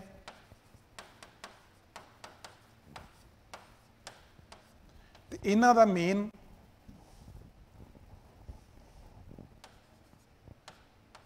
ਠੀਕ ਹੈ ਜੀ, ਇਹਨਾਂ ਨੇ ਦੇਖਣਾ ਕਿ ਜਿਹੜੇ ਕਾਨੂੰਨ ਨੇ ਉਹ ਸਹੀ ਤਰੀਕੇ ਨਾਲ ਲਾਗੂ ਕੀਤੇ ਜਾ ਰਹੇ ਨੇ, ਉਹਨਾਂ ਦਾ ਕੋਈ ਮਿਸਯੂਜ਼ ਤਾਂ ਨਹੀਂ ਹੋ ਰਿਹਾ। ਸੋ ਉਹਨਾਂ ਚੀਜ਼ਾਂ ਨੂੰ ਦੇਖਣ ਦੇ ਲਈ ਸਾਡੇ ਕੋਲੇ ਨਿਆਂਪਾਲਿਕਾ। ਸੋ ਆਪਾਂ ਜੇ ਮੋਟੇ ਲੈਵਲ ਤੇ ਗੱਲ ਕਰੀਏ ਤਾਂ ਇਹ 3 ਤਰੀਕੇ ਨੇ ਜਿਹੜੇ ਇੱਕ ਸਟੇਟ ਐਡਮਿਨਿਸਟ੍ਰੇਸ਼ਨ ਨੂੰ ਚਲਾਉਣ ਦੇ ਵਿੱਚ ਕੰਮ ਕਰਦੇ ਨੇ। ਉਸੇ ਤਰ੍ਹਾਂ ਸਾਡੇ ਇੰਡੀਆ ਲੈਵਲ ਦੀ ਆਪਾਂ ਗੱਲ ਕਰ ਲਈਏ, ਪੂਰੇ ਇੰਡੀਆ ਦੀ ਐਡਮਿਨਿਸਟ੍ਰੇਸ਼ਨ ਦੀ ਗੱਲ ਕਰ ਲਈਏ, ਉੱਥੇ ਸਾਡੇ ਕੋਲੇ ਜਿਵੇਂ ਲੈਜਿਸਲੇਚਰ ਸਾਡੇ ਕੋਲੇ ਲੋਕ ਸਭਾ ਰਾਜ ਸਭਾ ਹੋ ਗਈ, ਐਗਜ਼ੀਕਿਊਟਿਵ ਸਾਡੀ ਜਿਹੜੀ ਵਿਧਾਨ ਸਭਾ ਗਈ ਨਾ, ਸਾਡੇ ਕਾਉਂਸਲ ਆਫ ਮਿਨਿਸਟਰ ਨੇ। ਠੀਕ ਹੈ ਨਾ, council of ministers headed by prime minister of India, ਜਿਹੜੇ ਸਾਡੇ ਮੰਤਰੀ ਮੰਡਲ ਆ ਸਾਡੀ ਸੈਂਟਰਲ ਲੈਵਲ ਦੀ, ਉਹ ਆ ਜਾਂਦਾ। ਤੇ ਉਵੇਂ ਸਾਡੇ ਕੋਲੇ ਜੁਡੀਸ਼ਰੀ ਤੇ ਸਾਡੇ ਕੋਲੇ ਸੁਪਰੀਮ ਕੋਰਟ ਤੇ ਹਾਈ ਕੋਰਟਸ ਆ ਜਾਂਦੇ ਨੇ। ਠੀਕ ਹੈ ਜੀ। ਤੇ ਉਸੇ ਤਰ੍ਹਾਂ ਸਾਡੇ ਕੋਲੇ ਸਟੇਟ ਪੱਧਰ ਤੇ ਹਰ ਇੱਕ ਸਟੇਟ ਲੈਵਲ ਤੇ ਸਾਡੇ ਕੋਲੇ ਜਿਹੜੀਆਂ ਬਾਡੀਜ਼ ਨੇ, ਉਹਨਾਂ ਸਾਡੇ ਕੋਲੇ ਲੈਜਿਸਲੇਚਰ ਸਾਡੇ ਕੋਲੇ ਜਿਹਨਾਂ ਵਿਧਾਨ ਸਭਾ ਵਿਧਾਨ ਪ੍ਰੀਸ਼ਦ ਆ ਗਈ, ਇੱਥੇ ਸਾਡੇ ਕੋਲੇ ਐਗਜ਼ੀਕਿਊਟਿਵ ਸਾਡੇ ਕੋਲੇ ਸਟੇਟ ਦਾ ਜਿਹੜਾ ਮੰਤਰੀ ਮੰਡਲ ਆ ਉਹ ਹੋ ਗਿਆ, ਮੰਤਰੀ ਪ੍ਰੀਸ਼ਦ ਉਹ ਹੋ ਗਿਆ। ਫਿਰ ਸਾਡੇ ਕੋਲ ਇੱਥੇ ਹਾਈ ਕੋਰਟ ਹੁੰਦੇ ਨੇ, ਪਲੱਸ ਸਾਡੇ ਕੋਲੇ ਜਿਹੜੇ ਸਾਡੇ ਜ਼ਿਲ੍ਹਾ ਨਿਆਇਕ ਜਿਵੇਂ ਆਪਾਂ ਕਹਿ ਲਈਏ ਵੀ ਡਿਸਟ੍ਰਿਕਟ ਕੋਰਟਸ ਹੋ ਗਏ, ਉਹ ਚੀਜ਼ਾਂ ਇੱਥੇ ਆ ਜਾਂਦੇ ਨੇ। ਠੀਕ ਹੈ। ਜਦੋਂ ਆਪਾਂ ਨਾਰਮਲ ਹਾਲਾਤ ਹੋਣਗੇ, ਜਿਵੇਂ ਆਪਾਂ ਕਰੰਟਲੀ ਗੱਲ ਕਰ ਲਈਏ ਪੰਜਾਬ ਦੇ ਵਿੱਚ ਅੱਜ ਦੇ ਸਮੇਂ ਦੇ ਵਿੱਚ ਕੀ ਆ, ਇਹ ਜਿਹੜੀਆਂ ਤਿੰਨੋਂ ਲਿੰਬਸ ਨੇ, ਇਹ ਜਿਹੜੇ 3 ਆਰਗਨ ਨੇ ਸਟੇਟ ਨੂੰ ਚਲਾਉਣ ਦੇ ਲਈ, ਉਹ ਆਪਣਾ ਕੰਮ ਆਪ ਕਰ ਰਹੇ ਨੇ। ਠੀਕ ਹੈ ਜੀ। ਨਾਰਮਲ ਹਾਲਾਤਾਂ ਦੇ ਵਿੱਚ ਹਰ ਇੱਕ ਸਟੇਟ ਦੇ ਵਿੱਚ ਉੱਥੋਂ ਦਾ ਜਿਹੜਾ ਲੈਜਿਸਲੇਟਿਵ ਅਸੈਂਬਲੀ ਹੋਊਗੀ, ਜੇ ਸਟੇਟ ਵੱਡੀ ਆ ਤਾਂ ਅਸੈਂਬਲੀ ਦੇ ਨਾਲ ਕੌਂਸਲ ਵੀ ਹੁੰਦੀ ਆ, ਬਟ ਸਾਡੇ ਪੰਜਾਬ ਦੇ ਵਿੱਚ ਸਿਰਫ ਲੈਜਿਸਲੇਟਿਵ ਅਸੈਂਬਲੀ ਆ। ਤਾਂ ਇੱਥੇ ਆਪਾਂ ਪੰਜਾਬ ਦੀ ਗੱਲ ਕਰਾਂਗੇ। ਜਿਹੜਾ ਸਾਡਾ ਲਾਅ ਬਣਾਉਣ ਵਾਲਾ ਕੰਮ ਆ, ਕਾਨੂੰਨ ਬਣਾਉਣ ਵਾਲਾ ਕੰਮ ਆ, ਹੁਣ ਉਹ ਸਾਡੀ ਲੈਜਿਸਲੇਟਿਵ ਅਸੈਂਬਲੀ ਕਰ ਰਹੀ ਹੈ। ਉਹਨਾਂ ਕਾਨੂੰਨਾਂ ਨੂੰ ਇੰਪਲੀਮੈਂਟ ਕਰਨ ਦਾ ਜਿਹੜਾ ਕੰਮ ਹੈ, ਐਗਜ਼ੀਕਿਊਟ ਕਰਨ ਦਾ ਕੰਮ ਆ, ਉਹ ਸਾਡੀ ਜਿਹੜੀ ਗਵਰਨਮੈਂਟ ਜਿਹਨੂੰ ਆਪਾਂ ਕਹਿ ਦਿੰਦੇ ਹਾਂ ਕਾਉਂਸਲ ਆਫ ਮਿਨਿਸਟਰ, ਜਿਹਨੂੰ ਹੈੱਡ ਕਰਦੇ ਨੇ ਸਾਡੇ ਸੀਐਮ ਦਾ ਸਾਡਾ ਮੰਤਰੀ ਮੰਡਲ ਹੋ ਗਿਆ। ਠੀਕ ਹੈ ਜੀ। ਫਿਰ ਆਪਣੇ ਕੋਲੇ ਨਿਆਂਪਾਲਿਕਾ ਦੇ ਵਿੱਚ ਸਾਡੇ ਹਾਈ ਕੋਰਟ ਆ ਗਏ, ਸਾਡੀਆਂ ਲੋਅਰ ਕੋਰਟਸ ਆ ਗਏ। ਠੀਕ, ਇਹ ਕੰਮ ਕਰ ਰਹੇ ਨੇ ਨਾਰਮਲ ਹਾਲਾਤਾਂ ਦੇ ਵਿੱਚ। ਫਿਰ ਉਦੋਂ ਬਾਅਦ ਆਪਾਂ ਗੱਲ ਕਰਾਂਗੇ ਹੁਣ ਜਿਹੜੇ ਸਾਡੇ ਪ੍ਰੈਜ਼ੀਡੈਂਟ ਰੂਲ ਦੀ ਗੱਲ ਕਰਦੇ ਹਾਂ ਜਾਂ ਐਮਰਜੈਂਸੀ ਦੀ ਗੱਲ ਕਰਦੇ ਹਾਂ, ਜਿਹਦੇ ਬਾਰੇ ਬਹੁਤ ਜ਼ਿਆਦਾ ਚਰਚਾ ਹੋ ਰਹੀ ਹੈ। ਸਾਨੂੰ ਉਹਦੇ ਬਾਰੇ ਸਮਝਣਾ ਜ਼ਰੂਰੀ ਹੈ ਕਿ ਜਿਹੜੀ ਚਰਚਾ ਹੋ ਰਹੀ ਹੈ, ਕੀ ਸਾਨੂੰ ਉਹਦੇ ਤੋਂ ਡਰਨ ਦੀ ਲੋੜ ਆ, ਜਾਂ ਉਹ ਸਿਰਫ ਚਰਚਾਵਾਂ ਹੀ ਨੇ, ਜਾਂ ਜਿਵੇਂ ਕਹਿ ਲਓ ਗਵਰਨਮੈਂਟ ਤੇ ਗਵਰਨਰ ਦੇ ਵਿੱਚ ਜਿਹੜਾ ਇੱਕ ਆਪਾਂ ਕਹਿ ਲਈਏ ਜਿਵੇਂ ਇੱਕ ਵਾਰ ਆਫ ਵਰਡਸ ਹੁੰਦੀ ਆ, ਸਿਰਫ ਸ਼ਬਦਾਂ ਦੀ ਲੜਾਈ ਹੋਈ ਆ, ਜਾਂ ਅਸਲ ਦੇ ਵਿੱਚ ਉਹਦੇ 'ਚ ਕੁਝ ਹੋ ਸਕਦਾ। ਉਹਦੇ ਬਾਰੇ ਆਪਾਂ ਸਾਰਾ ਕੁਝ ਪੜਾਂਗੇ। ਤੇ ਉਹ ਤਾਂ ਆਪਾਂ ਨਾਰਮਲ ਹਾਲਾਤਾਂ ਦੇ ਵਿੱਚ ਗੱਲ ਕਰ ਲਈ ਕਿ 3 ਆਰਗਨ ਨੇ ਜਿਹੜੇ ਉਹ ਆਪਣਾ ਕੰਮ ਖੁਦ ਕਰਦੇ ਨੇ। ਹੁਣ ਆਪਾਂ ਗੱਲ ਕਰਾਂਗੇ ਜੀ ਐਮਰਜੈਂਸੀ ਦੀ। ਬੇਸਿਕਲੀ ਜਿਹੜੀ ਇਹ ਪ੍ਰੈਜ਼ੀਡੈਂਟ ਰੂਲ ਆ, ਇਹ ਇੱਕ ਐਮਰਜੈਂਸੀ ਦੀ ਹੀ ਟਾਈਪ ਆ। ਜਿਵੇਂ ਤੁਸੀਂ ਸਾਰਿਆਂ ਨੇ ਪੜ੍ਹਿਆ ਹੋਣਾ ਕਿ 1984 ਵਾਲੇ ਦਾ ਸਮਾਂ, 1980 84 ਵਾਲਾ ਜਿਹੜਾ ਸਮਾਂ ਸੀ, ਉਹਨੂੰ ਅਸੀਂ ਐਮਰਜੈਂਸੀ ਦਾ ਸਮਾਂ ਕਹਿੰਦੇ ਆ ਵੀ ਪੰਜਾਬ ਦੇ ਵਿੱਚ ਐਮਰਜੈਂਸੀ ਲੱਗੀ ਰਹੀ। ਠੀਕ ਹੈ।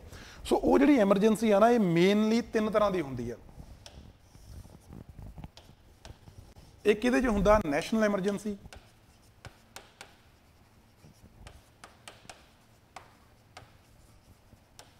ਠੀਕ ਹੈ ਜੀ, ਨੈਸ਼ਨਲ ਐਮਰਜੈਂਸੀ ਕਹਿੰਦੇ ਨੇ। ਦੂਜਾ ਸਾਡੇ ਕੋਲ ਹੁੰਦਾ ਪ੍ਰੈਜ਼ੀਡੈਂਟਸ ਰੂਲ,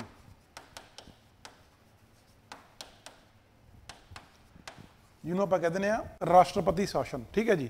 ਫਿਰ ਸਾਡੇ ਕੋਲ ਹੁੰਦਾ ਫਾਈਨੈਂਸ਼ੀਅਲ ਐਮਰਜੈਂਸੀ।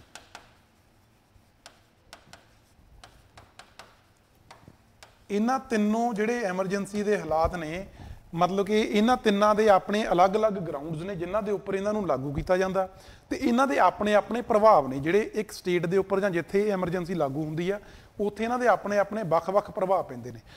ਆਪਾਂ ਮੇਨਲੀ ਗੱਲ ਕਰਾਂਗੇ ਪ੍ਰੈਜ਼ੀਡੈਂਟਸ ਰੂਲ ਦੀ, ਕਿਉਂਕਿ ਸਾਡੇ ਕੋਲੇ ਅੱਜ ਦਾ ਜਿਹੜਾ ਟੌਪਿਕ ਉਹ ਪ੍ਰੈਜ਼ੀਡੈਂਟਸ ਰੂਲ ਆ। ਬਟ ਬਰੀਫ ਆਪਾਂ ਥੋੜੇ ਸ਼ਬਦਾਂ ਦੇ ਵਿੱਚ ਨੈਸ਼ਨਲ ਐਮਰਜੈਂਸੀ ਤੇ ਫਾਈਨੈਂਸ਼ੀਅਲ ਐਮਰਜੈਂਸੀ ਨੂੰ ਪਹਿਲਾਂ ਸਮਝ ਲੈਂਦੇ ਹਾਂ। ਨੈਸ਼ਨਲ ਐਮਰਜੈਂਸੀ ਦਾ ਮਤਲਬ ਹੈ ਜੀ ਇਹ ਕਦੋਂ ਲੱਗਦੀ ਹੈ? ਇਹ ਉਦੋਂ ਲੱਗਦੀ ਹੈ ਜਦੋਂ ਸਾਡੇ ਭਾਰਤ ਦੀ ਜਿਹੜੀ ਅਖੰਡਤਾ ਗਈ ਉਹਨੂੰ ਕੋਈ ਬਾਹਰੋਂ ਥ੍ਰੈਟ ਆ, ਜਾਂ ਕਹਿ ਲਈਏ ਕੋਈ ਬਾਹਰੋਂ ਸਾਡੇ ਲੜਾਈ ਲੱਗਣ ਵਾਲੀ ਆ, ਐਕਸਟਰਨਲ ਐਗਰੈਸ਼ਨ, ਜਾਂ ਕਹਿ ਲਈਏ ਵਾਰ ਆ, ਜਾਂ ਸਾਡੇ ਕੋਲੇ ਇੰਟਰਨਲੀ ਕੋਈ ਆਰਮਡ ਰੈਵੈਲੀਅਨ ਹੋ ਰਹੀ ਹੈ। ਠੀਕ ਹੈ ਜੀ, ਜਿਵੇਂ ਆਪਾਂ ਕਹਿ ਲਈਏ ਵੀ ਨਾਰਥ ਈਸਟ ਦੇ ਵਿੱਚ ਸਾਡੇ ਕੋਲੇ ਨਕਸਲਾਈਟਸ ਦਾ ਮੁੱਦਾ ਤੁਸੀਂ ਸੁਣਿਆ ਹੋਣਾ, ਜਾਂ ਲੋਕ ਹਥਿਆਰਾਂ ਨਾਲ ਲੜ ਰਹੇ ਨੇ ਉੱਥੋਂ ਦੀ ਚੁਣੀ ਹੋਈ ਸਰਕਾਰ ਦੇ ਖਿਲਾਫ। ਠੀਕ ਹੈ ਜੀ, ਤਿੰਨ ਗਰਾਊਂਡ ਨੇ, ਐਕਸਟਰਨਲ ਐਗਰੈਸ਼ਨ,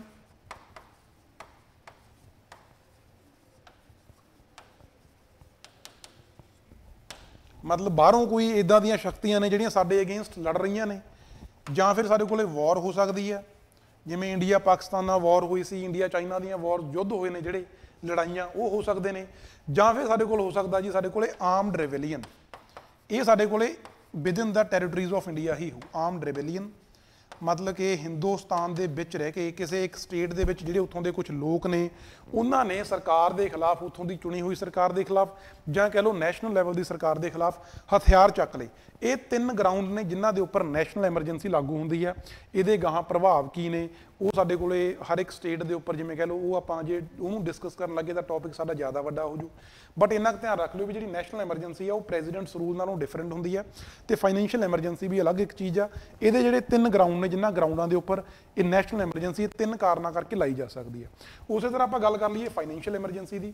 ਫਾਈਨੈਂਸ਼ੀਅਲ ਐਮਰਜੈਂਸੀ ਕਦੋਂ ਲੱਗਦੀ ਹੈ? ਜਦੋਂ ਸਾਡੇ ਕੋਲੇ ਕੋਈ ਵਿੱਤੀ ਸੰਕਟ ਆਇਆ ਹੋਇਆ।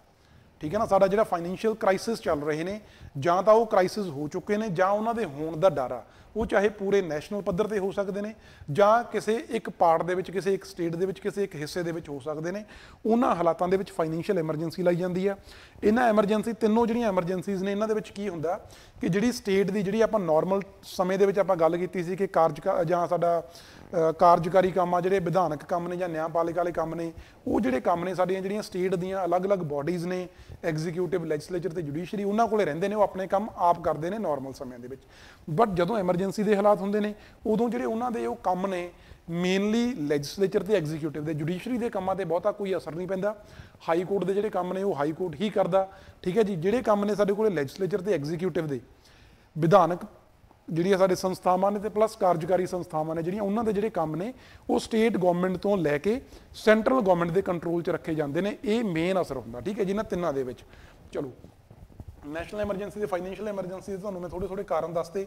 ਫਾਈਨੈਂਸ਼ੀਅਲ ਐਮਰਜੈਂਸੀ ਹੈ ਜਿਹੜੀ ਹਲੇ ਤੱਕ ਭਾਰਤ ਦੇ ਵਿੱਚ ਕਦੇ ਕਿਸੇ ਸਟੇਟ ਦੇ ਵਿੱਚ ਨਹੀਂ ਲੱਗੀ।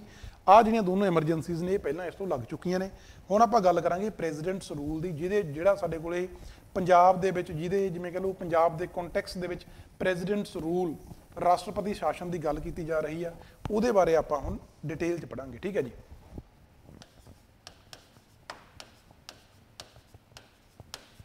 ਰਾਸ਼ਟਰਪਤੀ ਸ਼ਾਸਨ, ਇਹਨੂੰ ਅਸੀਂ ਸੰਵਿਧਾਨਕ ਐਮਰਜੈਂਸੀ ਵੀ ਕਹਿ ਸਕਦੇ, ਇਹਨੂੰ ਆਪਾਂ ਕਨਸਟੀਟਿਊਸ਼ਨਲ ਐਮਰਜੈਂਸੀ ਵੀ ਕਹਿੰਦੇ ਆ, ਤੇ ਸਟੇਟ ਐਮਰਜੈਂਸੀ ਵੀ। ਇਹਦੇ ਜਿਹੜੇ ਅਲੱਗ-ਅਲੱਗ ਨਾਂ ਨੇ, ਸਟੇਟ ਐਮਰਜੈਂਸੀ, ਕਨਸਟੀਟਿਊਸ਼ਨਲ ਐਮਰਜੈਂਸੀ ਜਾਂ ਫਿਰ ਪ੍ਰੈਜ਼ੀਡੈਂਟਸ ਰੂਲ। ਠੀਕ ਹੈ ਜੀ, ਇਹਨੂੰ ਜਿਹੜਾ ਲਾਉਣ ਦਾ ਕਾਰਨ ਹੁੰਦਾ ਵੀ ਇਹ ਕਦੋਂ, ਇਹ ਜਿਹੜੀਆਂ ਤਿੰਨੋਂ ਐਮਰਜੈਂਸੀਜ਼ ਨੇ, ਨੈਸ਼ਨਲ ਐਮਰਜੈਂਸੀ, ਫਾਈਨੈਂਸ਼ੀਅਲ ਐਮਰਜੈਂਸੀ ਤੇ ਕਨਸਟੀਟਿਊਸ਼ਨਲ ਐਮਰਜੈਂਸੀ ਜਾਂ ਪ੍ਰੈਜ਼ੀਡੈਂਟਸ ਰੂਲ, ਇਹਨਾਂ ਐਮਰਜੈਂਸੀਆਂ ਨੂੰ ਲਾਉਣ ਦਾ ਜਿਹੜਾ ਜਿਵੇਂ ਕਹਿ ਲਓ ਆਰਡਰ ਹੋਊਗਾ ਉਹ ਕਿਹਨੇ ਕਰਨਾ ਜੀ? ਉਹ ਪ੍ਰੈਜ਼ੀਡੈਂਟ ਨੇ ਕਰਨਾ। ਜਦੋਂ ਪ੍ਰੈਜ਼ੀਡੈਂਟ ਨੂੰ ਲੱਗਦਾ ਜਾਂ ਉਹਦੇ ਕੋਲ ਇਦਾਂ ਦੀ ਇਨਫੋਰਮੇਸ਼ਨ ਪਹੁੰਚਦੀ ਆ ਕਿ ਹੁਣ ਹਾਲਾਤ ਇਹੋ ਜਿਹੇ ਬਣ ਚੁੱਕੇ ਨੇ, ਤਾਂ ਉੱਥੇ ਪ੍ਰੈਜ਼ੀਡੈਂਟ ਆ ਜਿਹੜਾ ਇੱਕ ਆਰਡਰ ਇਸ਼ੂ ਕਰੂਗਾ, ਜਿਹੜਾ ਆਰਡਰ ਐਮਰਜੈਂਸੀ ਲਾਉਣ ਦੀ ਗੱਲ ਕਰਦਾ। ਠੀਕ ਹੈ ਜੀ, ਚਲੋ ਸਭ ਤੋਂ ਪਹਿਲਾਂ ਆਪਾਂ ਗੱਲ ਕਰ ਲਈਏ ਰਾਸ਼ਟਰਪਤੀ ਸ਼ਾਸਨ ਆ ਜਿਹੜਾ ਇਹ ਲੱਗੂ ਕਿਵੇਂ। ਇਹਦੇ ਦੋ ਮੇਨ ਗਰਾਊਂਡ ਨੇ ਜੀ। ਸਭ ਤੋਂ ਪਹਿਲਾਂ ਜਿਹੜਾ ਗਰਾਊਂਡ ਆ ਉਹ ਹੈ ਗਵਰਨਰ ਜਦੋਂ ਰਿਪੋਰਟ ਕਰਦਾ, ਜਿਹੜਾ ਆਪਣੇ ਕੋਲੇ ਕਰੰਟ ਪੰਜਾਬ ਦੀ ਗੱਲ ਚੱਲ ਰਹੀ ਆ ਵੀ ਜਦੋਂ ਗਵਰਨਰ ਕੋਈ ਰਿਪੋਰਟ ਆਪਣੀ ਪ੍ਰੈਜ਼ੀਡੈਂਟ ਨੂੰ ਇਦਾਂ ਦੀ ਭੇਜਦਾ ਜਿਹਦੇ 'ਚ ਉਹਨੂੰ ਗਵਰਨਰ ਕਹਿੰਦਾ ਕਿ ਪੰਜਾਬ ਦੇ ਵਿੱਚ ਜਾਂ ਕਿਸੇ ਵੀ ਸਟੇਟ ਦੇ ਵਿੱਚ ਇਦਾਂ ਦੇ ਹਾਲਾਤ ਬਣ ਚੁੱਕੇ ਨੇ ਕਿ ਇੱਥੋਂ ਦਾ ਜਿਹੜੀ ਇੱਥੋਂ ਦੀ ਐਡਮਿਨਿਸਟ੍ਰੇਸ਼ਨ ਆ ਉਹ ਆਪਾਂ, ਜਿਹੜਾ ਇੱਥੋਂ ਦਾ ਸਾਰਾ ਰਾਜਸੀ ਢਾਂਚਾ ਹੈਗਾ ਉਹਨੂੰ ਆਪਾਂ ਸੈਂਟਰਲ ਗਵਰਨਮੈਂਟ ਦੇ ਕੰਟਰੋਲ 'ਚ ਰੱਖ ਲਈਏ। ਠੀਕ ਹੈ, ਤਾਂ ਪ੍ਰੈਜ਼ੀਡੈਂਟ ਰੂਲ ਦਾ ਮਤਲਬ ਹੀ ਇਹ ਹੁੰਦਾ ਵੀ ਜਿਹੜੀ ਸਟੇਟ ਆ ਉਹਨੂੰ ਅਸੀਂ ਡਾਇਰੈਕਟਲੀ ਸੈਂਟਰਲ ਗਵਰਨਮੈਂਟ ਦੇ ਕੰਟਰੋਲ ਦੇ ਅੰਡਰ ਰੱਖ ਦਿੰਦੇ ਹਾਂ। ਠੀਕ ਹੈ, ਪਹਿਲਾ ਗਰਾਊਂਡ ਹੋ ਗਿਆ ਜਦੋਂ ਗਵਰਨਰ ਰਿਪੋਰਟ ਦਿੰਦਾ। ਗਰਾਊਂਡ ਹੋ ਸਕਦੇ ਨੇ, ਗਰਾਊਂਡਾਂ ਬਾਰੇ ਆਪਾਂ ਫਿਰ ਗੱਲ ਕਰਾਂਗੇ। ਲਾਉਣ ਦਾ ਤਰੀਕਾ ਕੀ ਆ ਵੀ ਕਿਸ ਬਿਹਾਫ ਤੇ ਪ੍ਰੈਜ਼ੀਡੈਂਟ ਲਾਊਗਾ, ਜਦੋਂ ਗਵਰਨਰ ਉਹਨੂੰ ਰਿਪੋਰਟ ਕਰੂਗਾ ਉਦੋਂ, ਜਾਂ ਫਿਰ ਗਵਰਨਰ ਤੋਂ ਬਿਨਾਂ ਕਿਸੇ ਹੋਰ ਤਰੀਕੇ ਨਾਲ ਪ੍ਰੈਜ਼ੀਡੈਂਟ ਨੂੰ ਲੱਗੇ ਕਿ ਇਦਾਂ ਦੇ ਹਾਲਾਤ ਬਣੇ ਹੋਏ ਨੇ, ਕਿਤੋਂ ਹੋਰ ਉਹਨੂੰ ਇਨਫੋਰਮੇਸ਼ਨ ਮਿਲੀ ਆ ਜਾਂ ਉਹਨੂੰ ਲੱਗ ਰਿਹਾ ਕਿ ਹਾਲਾਤ ਇਦਾਂ ਦੇ ਬਣੇ ਹੋਏ ਨੇ, ਉਸ ਕੇਸ ਦੇ ਵਿੱਚ ਪ੍ਰੈਜ਼ੀਡੈਂਟ ਆ ਜਿਹੜਾ ਰਾਸ਼ਟਰਪਤੀ ਸ਼ਾਸਨ ਆ ਜਿਹੜਾ ਕਿਸੇ ਸੂਬੇ ਦੇ ਵਿੱਚ ਲਾ ਸਕਦਾ। ਠੀਕ ਹੈ ਜੀ। ਸੋ ਗਵਰਨਰ ਦੀ ਰਿਪੋਰਟ, ਉਹਦੇ ਨਾਲ ਨਾਲ ਗਵਰਨਰ ਦੀ ਰਿਪੋਰਟ ਤੋਂ ਬਿਨਾਂ ਵੀ ਜੇ ਪ੍ਰੈਜ਼ੀਡੈਂਟ ਨੂੰ ਲੱਗੇ ਉਦੋਂ ਵੀ ਰਾਸ਼ਟਰਪਤੀ ਸ਼ਾਸਨ ਲਾਇਆ ਜਾ ਸਕਦਾ।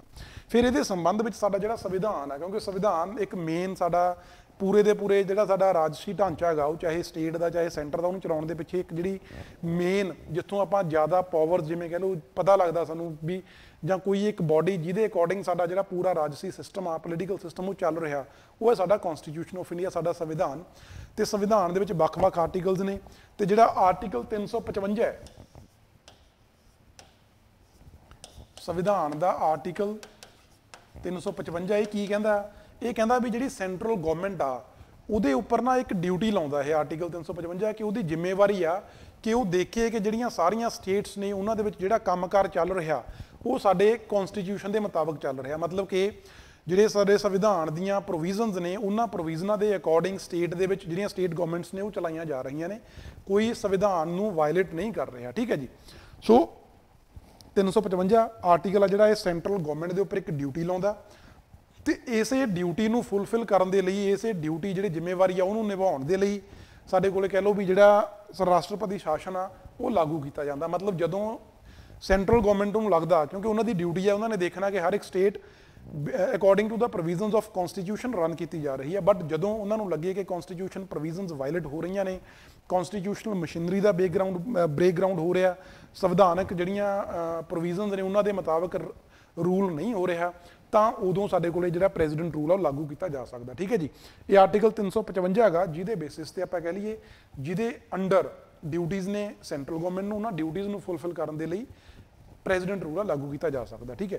ਫਿਰ ਆਪਾਂ ਇਹਦੇ ਮੇਨ ਕਾਰਨਾਂ ਦੀ ਗੱਲ ਕਰੀਏ ਤੇ ਦੋ ਮੇਨ ਕਾਰਨ ਨੇ ਜੀ, ਉਹਨਾਂ ਦੇ ਲਈ ਵੀ ਸਾਡੇ ਕੋਲੇ ਦੋ ਅਲੱਗ-ਅਲੱਗ ਆਰਟੀਕਲਸ ਦਿੱਤੇ ਹੋਏ ਨੇ ਸੰਵਿਧਾਨ ਦੇ ਵਿੱਚ, ਜਿਨ੍ਹਾਂ ਦੇ ਵਿੱਚ ਕਿਹਾ ਗਿਆ ਕਿ ਜੇ ਇਦਾਂ ਦੇ ਹਾਲਾਤ ਬਣਦੇ ਨੇ ਤਾਂ ਪ੍ਰੈਜ਼ੀਡੈਂਟ ਰੂਲ ਲਾਗੂ ਹੋ ਸਕਦਾ। ਸਭ ਤੋਂ ਪਹਿਲਾਂ ਆਪਾਂ ਗੱਲ ਕਰਦੇ ਹਾਂ ਜੀ ਆਰਟੀਕਲ 356 ਸੈਂਟਰਲ ਗਵਰਨਮੈਂਟ ਤੇ ਡਿਊਟੀ ਲਾਉਂਦਾ, ਤੇ ਫਿਰ ਆਪਾਂ ਗੱਲ ਕਰਦੇ ਹਾਂ ਆਰਟੀਕਲ 356 ਜਿਹੜਾ ਆਰਟੀਕਲ ਕਹਿੰਦਾ ਇਹ ਕੀ ਕਹਿੰਦਾ? ਇਹ ਕਹਿੰਦਾ ਵੀ ਗਵਰਨਰ ਆ ਜਿਹੜਾ, ਇਹਦੇ 'ਚ ਕਿਹਾ ਗਿਆ ਕਿ ਜਦੋਂ ਗਵਰਨਰ ਨੂੰ ਲੱਗਦਾ ਹੈ ਕਿ ਸਟੇਟ ਗਵਰਨਮੈਂਟ ਆ ਜਿਹੜੀ ਉਹਦੇ 'ਚ ਹੁਣ ਇਦਾਂ ਦੇ ਹਾਲਾਤ ਬਣ ਚੁੱਕੇ ਨੇ ਕਿ ਉੱਥੇ ਕਨਸਟੀਟਿਊਸ਼ਨਲ ਪ੍ਰੋਵੀਜ਼ਨਸ ਨੇ ਜਿਹੜੀਆਂ ਉਹ ਵਾਇਲੇਟ ਹੋ ਸਕਦੀਆਂ ਨੇ, ਉਹਨੂੰ ਕਨਸਟੀਟਿਊਸ਼ਨ ਦੇ ਮੁਤਾਬਕ ਜਿਹੜੀ ਸਟੇਟ ਗਵਰਨਮੈਂਟ ਆ ਉਹ ਨਹੀਂ ਚਲਾ ਸਕਦੀ, ਤਾਂ ਗਵਰਨਰ ਆ ਜਿਹੜਾ ਉਹ ਪ੍ਰੈਜ਼ੀਡੈਂਟ ਨੂੰ ਲੈਟਰ ਲਿਖਦਾ ਕਿ ਇੱਥੇ ਹੁਣ ਸਾਨੂੰ ਪ੍ਰੈਜ਼ੀਡੈਂਟ ਰੂਲ, ਇੱਥੇ ਰਾਸ਼ਟਰਪਤੀ ਸ਼ਾਸਨ ਲਾਉਣਾ ਚਾਹੀਦਾ। ਜਿਵੇਂ ਹੁਣ ਆਪਾਂ ਪੰਜਾਬ ਦੀ ਗੱਲ ਕਰ ਲਈਏ ਵੀ ਜਿਹੜੇ ਮੁੱਦੇ ਗਵਰਨਰ ਨੇ ਚੱਕੇ ਨੇ, ਜੇ ਉਹਨੂੰ ਲੱਗਦਾ ਕਿ ਸਟੇਟ ਗਵਰਨਮੈਂਟ ਨਸ਼ਿਆਂ ਨੂੰ ਕੰਟਰੋਲ ਕਰਨ ਦੇ ਵਿੱਚ ਸક્ષਮ ਨਹੀਂ ਹੈ, ਸਕਸੈਸਫੁਲ ਨਹੀਂ ਹੁੰਦੀ, ਕਿਉਂਕਿ ਉਹ ਵੀ ਇੱਕ ਜਿਵੇਂ ਕਹਿ ਲਓ ਸੰਵਿਧਾਨ ਸਾਡਾ ਜਿਹੜਾ ਹੈਗਾ, ਜੇ ਆਪਾਂ directive principals of state policy ਦੀ ਗੱਲ ਕਰੀਏ ਉਹਦੇ 'ਚ ਸਾਡੇ ਕੋਲੇ ਡਾਇਰੈਕਟਿਵ ਪ੍ਰਿੰਸੀਪਲ ਕੁਝ ਹਦਾਇਤਾਂ ਦਿੱਤੀਆਂ ਗਈਆਂ ਨੇ ਸਟੇਟ ਗਵਰਨਮੈਂਟਸ ਨੂੰ ਕਿ ਜਾਂ ਸਾਡੀ ਸਟੇਟ ਨੂੰ ਕਿ ਕਿਸ ਤਰ੍ਹਾਂ ਤੁਸੀਂ ਆਪਣਾ ਸਿਸਟਮ ਰਨ ਕਰਨਾ। ਉਹਨਾਂ ਦੇ ਵਿੱਚ ਇੱਕ ਸਾਡਾ ਵੈਲਫੇਅਰ ਆਫ ਸਟੇਟ ਆ ਵੀ ਲੋਕਾਂ ਦੇ ਵੈਲਫੇਅਰ ਦੇ ਲਈ ਕੰਮ ਕਰਨਾ। ਜੇ ਉੱਦਾਂ ਦਾ ਕੁਝ ਜਿਵੇਂ ਹੁਣ ਜੇ ਨਸ਼ਿਆਂ ਦੀ ਵਿਕਰੀ ਹੋ ਰਹੀ ਆ ਉਹਦੇ ਨਾਲ ਆਮ ਲੋਕਾਂ ਦੀ ਜਾਨ ਜਾ ਰਹੀ ਆ, ਤਾਂ ਆਮ ਲੋਕਾਂ ਨੂੰ ਨੁਕਸਾਨ ਹੋ ਰਿਹਾ, ਤਾਂ ਵੈਲਫੇਅਰ ਆਫ ਜਿਹੜਾ ਵੈਲਫੇਅਰ ਸਟੇਟ ਵਾਲਾ ਗਾ ਉਹਦਾ ਜਿਹੜਾ ਸਾਡਾ ਆਈਡੀਆ ਹੈਗਾ ਉਹ ਕਿਤੇ ਨਾ ਕਿਤੇ ਵਾਇਲੇਟ ਹੋ ਰਿਹਾ। ਠੀਕ ਹੈ ਜੀ। ਤਾਂ ਉਸ ਕੇਸ ਦੇ ਵਿੱਚ ਜੇ ਗਵਰਨਰ ਨੂੰ ਲੱਗੂਗਾ ਕਿ ਹੁਣ ਹਾਲਾਤ ਇਦਾਂ ਦੇ ਬਣ ਚੁੱਕੇ ਨੇ, ਜਿਹੜੀ ਸਟੇਟ ਗਵਰਨਮੈਂਟ ਆ ਉਹ ਕਨਸਟੀਟਿਊਸ਼ਨਲ ਪ੍ਰੋਵੀਜ਼ਨਸ ਦੇ ਅਕੋਰਡਿੰਗ ਸਟੇਟ ਨੂੰ ਰਨ ਨਹੀਂ ਕਰ ਸਕਦੀ, ਜਾਂ ਇੱਥੇ ਕਨਸਟੀਟਿਊਸ਼ਨ ਦੀਆਂ ਪ੍ਰੋਵੀਜ਼ਨ ਦੇ ਅਕੋਰਡਿੰਗ ਐਡਮਿਨਿਸਟ੍ਰੇਸ਼ਨ ਨਹੀਂ ਹੋ ਸਕਦੀ, ਤਾਂ ਉਹ ਲੈਟਰ ਲਿਖਦਾ ਪ੍ਰੈਜ਼ੀਡੈਂਟ ਨੂੰ, ਤੇ ਪ੍ਰੈਜ਼ੀਡੈਂਟ ਉਹਦੇ ਤੇ ਪ੍ਰੈਜ਼ੀਡੈਂਟ ਦਾ ਜਿਹੜਾ ਰੂਲ ਆ ਉਹ ਆਪਣੇ ਕੋਲੇ ਸਟੇਟ ਦੇ ਵਿੱਚ ਲਾਗੂ ਕਰਨ ਦੀ ਅਨੁਮਤੀ ਦੇ ਸਕਦਾ। ਠੀਕ ਹੈ। 356 on report on governors report, ਇਹ ਮੈਂ ਤੁਹਾਨੂੰ ਸਾਰਾ ਕੁਝ ਦੱਸਤਾ। ਔਨ ਗਵਰਨਰਜ਼ ਰਿਪੋਰਟ ਔਰ ਅਦਰਵਾਈਜ਼, ਮਤਲਬ ਇੱਥੇ ਵੀ ਕਿਹਾ ਗਿਆ ਕਿ ਗਵਰਨਰ ਦੀ ਰਿਪੋਰਟ ਤੇ ਜਾਂ ਫਿਰ ਕਿਸੇ ਹੋਰ ਤਰੀਕੇ ਨਾਲ ਜਾਂ ਇਹਦੇ ਤੋਂ ਰਿਪੋਰਟ ਤੋਂ ਬਿਨਾ ਪ੍ਰੈਜ਼ੀਡੈਂਟ ਨੂੰ ਲੱਗੇ ਕਿ ਇਦਾਂ ਦੇ ਹਾਲਾਤ ਬਣੇ ਹੋਏ ਨੇ, ਤਾਂ ਸਾਡੇ ਕੋਲੇ 356 ਆਰਟੀਕਲ ਦੇ ਅੰਡਰ ਰਾਸ਼ਟਰਪਤੀ ਸ਼ਾਸਨ ਲਾਇਆ ਜਾ ਸਕਦਾ ਕਿਸੇ ਵੀ ਸੂਬੇ ਦੇ ਵਿੱਚ। ਠੀਕ ਹੈ। ਦੂਜਾ ਸਾਡੇ ਕੋਲ ਆਰਟੀਕਲ ਹੋ ਗਿਆ ਜੀ 365। ਆਰਟੀਕਲ ਜਿਹੜਾ 365 ਆ ਉਹ ਕੀ ਕਹਿੰਦਾ? ਉਹ ਇਹ ਕਹਿੰਦਾ ਕਿ ਜਿਹੜੀ ਸਟੇਟ ਗਵਰਨਮੈਂਟ ਆ ਉਹਨੂੰ ਸਾਡੀ ਜਿਹੜੀ ਯੂਨੀਅਨ ਗਵਰਨਮੈਂਟ ਆ, ਸਾਡੀ ਸੈਂਟਰਲ ਗਵਰਨਮੈਂਟ, ਜਿਵੇਂ ਆਪਾਂ ਗੱਲ ਕਰ ਲਈਏ state government Aam Aadmi party ਦੀ ਗਵਰਨਮੈਂਟ ਪੰਜਾਬ 'ਚ ਹੋਗੀ, ਤੇ ਉਸੇ ਤਰ੍ਹਾਂ ਸੈਂਟਰਲ ਤੇ ਸਾਡੇ ਕੋਲੇ ਬੀਜੇਪੀ ਗਵਰਨਮੈਂਟ, ਨਰਿੰਦਰ ਮੋਦੀ ਜਿਹੜੇ ਸਾਡੇ ਪ੍ਰਾਈਮ ਮਿਨਿਸਟਰ ਨੇ, ਉਹ ਸਾਡੀ ਯੂਨੀਅਨ ਗਵਰਨਮੈਂਟ ਹੋਗੀ। ਕਹਿੰਦੇ ਵੀ ਯੂਨੀਅਨ ਗਵਰਨਮੈਂਟ ਆ ਜਿਹੜੀ ਉਹ ਲਾਅਫੁਲੀ ਉਹਨੂੰ ਅਲਾਉ ਕੀਤਾ ਗਿਆ, ਉਹਨੂੰ ਇੰਪਾਵਰ ਕੀਤਾ ਗਿਆ कि वो अपना जिहड़ा उहदा एग्जीक्यूटिव काम आ, जिहड़ा उहदा कार्यकारी वाला काम आ यूनियन गवर्नमेंट का, यूनियन गवर्नमेंट ने कोई कानून बनाए ने साडे पार्लीमेंट ने, उन्हां कानूनां नूं लागू करना यूनियन गवर्नमेंट ने, उन्हां कानूनां नूं लागू करन दे लई जिहड़ियां डायरैक्शनस ने, दिशा निर्देश यूनियन गवर्नमेंट आ स्टेट गवर्नमेंट नूं दे सकदी है कि तुसीं इस तरह नहीं इस तरह करना, सो दैट जिवें कोई भी कानून बनिया जां कोई भी हदायत आ जिहड़ी सेंट्रल गवर्नमेंट दी, वो हदायत लॉफुली स्टेट नूं मननी पैनी है, क्योंकि सेंट्रल गवर्नमेंट आ जिहड़ी इंपावर्ड आ। कुछ इदां दे कानून बने ने जिन्हां नूं लागू करन दे लई हदायतां दित्तियां जांदियां ने, ते जे स्टेट गवर्नमेंट उन्हां हदायतां नूं नहीं मनदी, उन्हां डायरैक्शनस नूं, उन्हां जिवें कह लो डायरैक्टिव्स नूं नहीं मनदी, तां उस केस दे विच भी ये मन्निया जाता कि जिहड़ा स्टेट आ इत्थे हुण कॉन्स्टिट्यूशनल मशीनरी का ब्रेकडाउन हो रहा, ये हुण संविधान दीआं जिहड़ियां प्रोविजनस ने उन्हां दे मुताबक नहीं रन की जा रही, तो इत्थे प्रेजिडेंट रूल लागू किया जा सकता। ठीक है जी। सो ये दो ग्राउंड हो गए, 355 आर्टिकल हो गया, 356 365 ਜਿਹੜੇ ਸਾਡੇ ਸੰਵਿਧਾਨ ਦੇ ਵਿੱਚ ਦਿੱਤੇ ਹੋਏ ਨੇ, ਜਿਨ੍ਹਾਂ ਦੇ ਬਿਹਾਫ ਤੇ ਪ੍ਰੈਜ਼ੀਡੈਂਟ ਰੂਲ ਆ ਜਿਹੜਾ ਕਿਸੇ ਸਟੇਟ ਦੇ ਵਿੱਚ ਲਾਗੂ ਹੁੰਦਾ। ਠੀਕ ਹੈ ਜੀ। ਤੇ ਫਿਰ ਆਪਾਂ ਗੱਲ ਕਰ ਲਈਏ ਵੀ ਹੁਣ ਪ੍ਰੈਜ਼ੀਡੈਂਟ ਰੂਲ, ਜਿਵੇਂ ਕਹ ਲਓ ਵੀ ਇਹ ਸਾਰੀਆਂ ਗੱਲਾਂ ਹੋ ਗਈਆਂ, ਪ੍ਰੈਜ਼ੀਡੈਂਟ ਨੂੰ ਲੱਗ ਗਿਆ ਕਿ ਹਾਂ ਹੁਣ ਮੈਨੂੰ ਇੱਥੇ ਜਿਹੜਾ ਰਾਸ਼ਟਰਪਤੀ ਸ਼ਾਸਨ ਆ ਉਹ ਲਾਉਣਾ ਪੈਣਾ, ਤਾਂ ਪ੍ਰੈਜ਼ੀਡੈਂਟ ਉਹਦੇ ਲਈ ਇੱਕ ਆਰਡਰ ਦੇਊਗਾ ਜਿਹਨੂੰ ਆਪਾਂ ਕਹਿੰਦੇ ਆ ਪ੍ਰੋਕਲੇਮੇਸ਼ਨ। ਠੀਕ ਹੈ ਜੀ।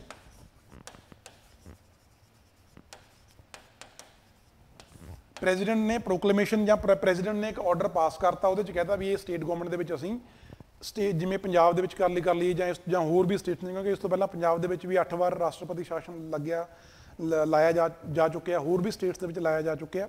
ਤਾਂ ਪ੍ਰੈਜ਼ੀਡੈਂਟ ਜਿਵੇਂ ਕਹਿ ਲਓ ਵੀ ਉਹਨੂੰ ਸਾਰੀਆਂ ਦੇਖ ਲਿਆ, ਉਹਨੇ ਕੰਡੀਸ਼ਨਸ ਦੇਖ ਲਈਆਂ ਵੀ ਇੱਥੇ ਹੁਣ ਹਾਲਾਤ ਬਣ ਚੁੱਕੇ ਨੇ ਕਿ ਅਸੀਂ ਰਾਸ਼ਟਰਪਤੀ ਸ਼ਾਸਨ ਲਾਈਏ, ਉਹਨੇ ਪ੍ਰੋਕਲੇਮੇਸ਼ਨ ਇਸ਼ੂ ਕਰਤਾ, ਉਹਨੇ ਆਰਡਰ ਇਸ਼ੂ ਕਰਤਾ।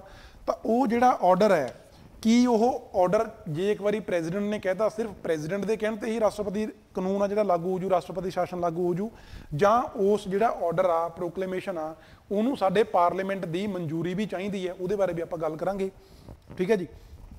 ਪਹਿਲੀ ਗੱਲ ਤਾਂ ਜਿਹੜਾ ਰਾਸ਼ਟਰਪਤੀ ਆ ਉਹਨੇ ਕੋਈ ਵੀ ਕੰਮ ਆ ਜਿਹੜਾ ਉਹ ਕਰਨਾ on aid and advice of council of minister, ਮਤਲਬ ਜਿਹੜੀ ਸਾਡੀ ਪ੍ਰੈਜ਼ੀਡੈਂਟ ਆ ਉਹਨਾਂ ਨੇ ਯੂਨੀਅਨ ਕਾਊਂਸਲ ਆਫ ਮਿਨਿਸਟਰ ਆ, ਜਿਹੜੀ ਯੂਨੀਅਨ ਸਾਡੀ ਜਿਹੜੀ ਮੰਤਰੀ ਮੰਡਲ ਆ, ਮੰਤਰੀ ਪਰਿਸ਼ਦ ਆ, ਉਹ ਜਦੋਂ ਉਹਨੂੰ ਐਡਵਾਈਸ ਕਰਨਗੇ, ਜਦੋਂ ਉਹਨੂੰ ਸਲਾਹ ਦੇਣਗੇ, ਉਸੇ ਸਲਾਹ ਦੇ ਉੱਪਰ ਪ੍ਰੈਜ਼ੀਡੈਂਟ ਨੇ ਕੰਮ ਕਰਨਾ। ਠੀਕ ਹੈ ਜੀ। ਸੋ ਜਦੋਂ ਪ੍ਰੈਜ਼ੀਡੈਂਟ ਪ੍ਰੋਕਲੇਮੇਸ਼ਨ ਇਸ਼ੂ ਕਰੂਗਾ ਐਮਰਜੈਂਸੀ ਲਾਉਣ ਦੇ ਲਈ, ਪ੍ਰੈਜ਼ੀਡੈਂਟਸ ਰੂਲ ਲਾਉਣ ਦੇ ਲਈ, ਉਦੋਂ ਵੀ ਉਹ on aid and advice of union council of minister ਹੀ ਕੰਮ ਕਰੂਗਾ। ਠੀਕ ਹੈ ਜੀ। ਚਲੋ ਐਡਵਾਈਸ, ਜਿਵੇਂ ਗਵਰਨਰ ਦਾ ਲੈਟਰ ਆਇਆ, ਉਹ ਲੈਟਰ ਨੂੰ ਰਾਸ਼ਟਰਪਤੀ ਨੇ ਦੇਖਿਆ, ਯੂਨੀਅਨ ਗਵਰਨਮੈਂਟ ਸਾਡੇ ਰਾਸ਼ਟਰਪਤੀ ਕੋਲੇ ਗਏ ਦਾ ਮਤਲਬ ਕੀ ਹੁੰਦਾ ਵੀ ਕਾਊਂਸਲ ਆਫ ਮਿਨਿਸਟਰ ਕੋਲੇ ਗਿਆ ਉਹ ਲੈਟਰ। ਕਿਉਂ? ਕਿਉਂਕਿ ਰਾਸ਼ਟਰਪਤੀ ਦਾ ਮਤਲਬ ਹੈ ਵੀ ਰਾਸ਼ਟਰਪਤੀ ਨੇ ਕੰਮ ਕਰਨਾ council of minister the advice ਤੇ। ਤਾਂ ਜੇ ਕੋਈ ਇਨਫੋਰਮੇਸ਼ਨ ਰਾਸ਼ਟਰਪਤੀ ਕੋਲੇ ਜਾ ਰਹੀ ਹੈ, ਦੈਟ ਮੀਨਸ ਇਨਡਾਇਰੈਕਟਲੀ ਉਹ ਇਨਫੋਰਮੇਸ਼ਨ ਕਾਊਂਸਲ ਆਫ ਮਿਨਿਸਟਰ ਕੋਲੇ ਜਾ ਰਹੀ ਹੈ। ਕਾਊਂਸਲ ਆਫ ਮਿਨਿਸਟਰ ਨੇ ਪ੍ਰੈਜ਼ੀਡੈਂਟ ਨੂੰ ਕਹਿਤਾ ਕਿ ਤੁਸੀਂ ਪ੍ਰੋਕਲੇਮੇਸ਼ਨ ਦਾ ਆਰਡਰ ਇਸ਼ੂ ਕਰੋ, ਉਹ ਆਰਡਰ ਇਸ਼ੂ ਹੋ ਗਿਆ। ਉਹਦੇ ਬਾਅਦ ਹੁਣ ਇਹ ਜਿਹੜਾ ਇਸ਼ੂ ਆ, ਤਾਂ ਕਿ ਇਹਦੀ ਜਿਹੜੀ ਰਾਸ਼ਟਰਪਤੀ ਸ਼ਾਸਨ ਵਾਲੀ ਜਿਹੜੀ ਆਪਾਂ ਕਹਿੰਦੇ ਵੀ ਲਾਗੂ ਕਰਨ ਦੀ ਜਿਹੜੀ ਇੱਕ ਪਾਵਰ ਦਿੱਤੀ ਗਈ ਆ, ਉਹਨੂੰ ਮਿਸਯੂਜ਼ ਨਾ ਕੀਤਾ ਜਾਵੇ, ਉਹਦਾ ਦੁਰਉਪਯੋਗ ਨਾ ਕੀਤਾ ਜਾਵੇ। ਉਹਦੇ ਲਈ ਕੁਝ ਹੋਰ ਇਹਦੇ ਅਗੇਂਸਟ ਪ੍ਰੋਟੈਕਸ਼ਨਸ ਰੱਖੀਆਂ ਗਈਆਂ ਨੇ, ਕੁਝ ਸੇਫਗਾਰਡਸ ਦਿੱਤੇ ਗਏ ਨੇ। ਉਹ ਕੀ ਨੇ ਕਿ ਜਿਹੜਾ ਇਹ ਪ੍ਰੋਕਲੇਮੇਸ਼ਨ ਹੋਊਗਾ, it must be passed by the parliament within 2 months. ਦੋਨੋਂ ਹਾਊਸ ਨੇ ਜਿਹੜੇ ਸਾਡੇ ਪਾਰਲੀਮੈਂਟ ਦੇ, ਰਾਜ ਸਭਾ ਤੇ ਲੋਕ ਸਭਾ, ਉਹਨਾਂ ਦੋਨੋਂ ਹਾਊਸਸ ਨੇ, ਉਹਨਾਂ ਦੋਨਾਂ ਸੰਸਥਾਵਾਂ ਨੇ ਇਹ ਜਿਹੜਾ ਪ੍ਰੋਕਲੇਮੇਸ਼ਨ ਦਾ ਆਰਡਰ ਹੋਊਗਾ ਇਹਨੂੰ 2 ਮਹੀਨਿਆਂ ਦੇ ਵਿੱਚ ਪਾਸ ਕਰਨਾ ਹੋਊਗਾ ਸਿੰਪਲ ਮੈਜੋਰਿਟੀ ਦੇ ਨਾਲ। ਸਿੰਪਲ ਮੈਜੋਰਿਟੀ ਦਾ ਮਤਲਬ ਹੁੰਦਾ ਜਿੰਨੇ ਮੈਂਬਰ ਉਸ ਦਿਨ ਹਾਊਸ ਦੇ ਵਿੱਚ ਪ੍ਰੈਜ਼ੈਂਟ ਨੇ ਤੇ ਜਿਹੜੇ VOTING ਦੇ ਵਿੱਚ ਪਾਰਟਿਸਿਪੇਟ ਕਰ ਰਹੇ ਨੇ, ਵੋਟ ਆਪਣੀ ਪਾ ਰਹੇ ਨੇ ਉਸ ਮੁੱਦੇ ਦੇ ਉੱਪਰ, ਉਹਨਾਂ ਦਾ 50% ਪਲੱਸ 1 ਜੇ ਉਹਦੇ ਪੱਖ 'ਚ ਨੇ, ਉਹਦਾ ਮਤਲਬ ਹੈ ਜੀ ਸਿੰਪਲ ਮੈਜੋਰਿਟੀ ਨੇ ਉਹਨੂੰ ਅਪਰੂਵ ਕਰਤਾ। ਠੀਕ ਹੈ। ਸੋ ਜਿਹੜਾ ਪ੍ਰੋਕਲੇਮੇਸ਼ਨ ਆਫ ਪ੍ਰੈਜ਼ੀਡੈਂਟਸ ਰੂਲ ਆ, ਪ੍ਰੈਜ਼ੀਡੈਂਟ ਨੇ ਇਸ਼ੂ ਕੀਤਾ, ਇਹਨੂੰ 2 ਮਹੀਨਿਆਂ ਦੇ ਵਿੱਚ ਵਿਦਿਨ 2 ਮੰਥਸ, 2 ਮਹੀਨਿਆਂ ਦੇ ਵਿੱਚ ਇਹਨੂੰ ਪਾਸ ਕਰਨਾ ਚਾਹੀਦਾ ਦੋਨੋਂ ਹਾਊਸਸ ਆਫ ਪਾਰਲੀਮੈਂਟ ਦੇ ਦੁਆਰਾ।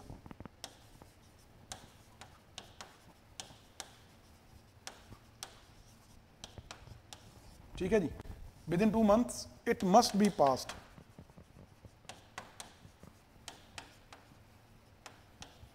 ਇਹਨੂੰ ਦੋਨੋਂ ਹਾਊਸ ਨੇ ਜਿਹੜੇ ਉਹ ਸਿੰਪਲ ਮੈਜੋਰਿਟੀ ਦੇ ਨਾਲ ਪਾਸ ਕਰਨ 2 ਮਹੀਨਿਆਂ ਦੇ ਵਿੱਚ।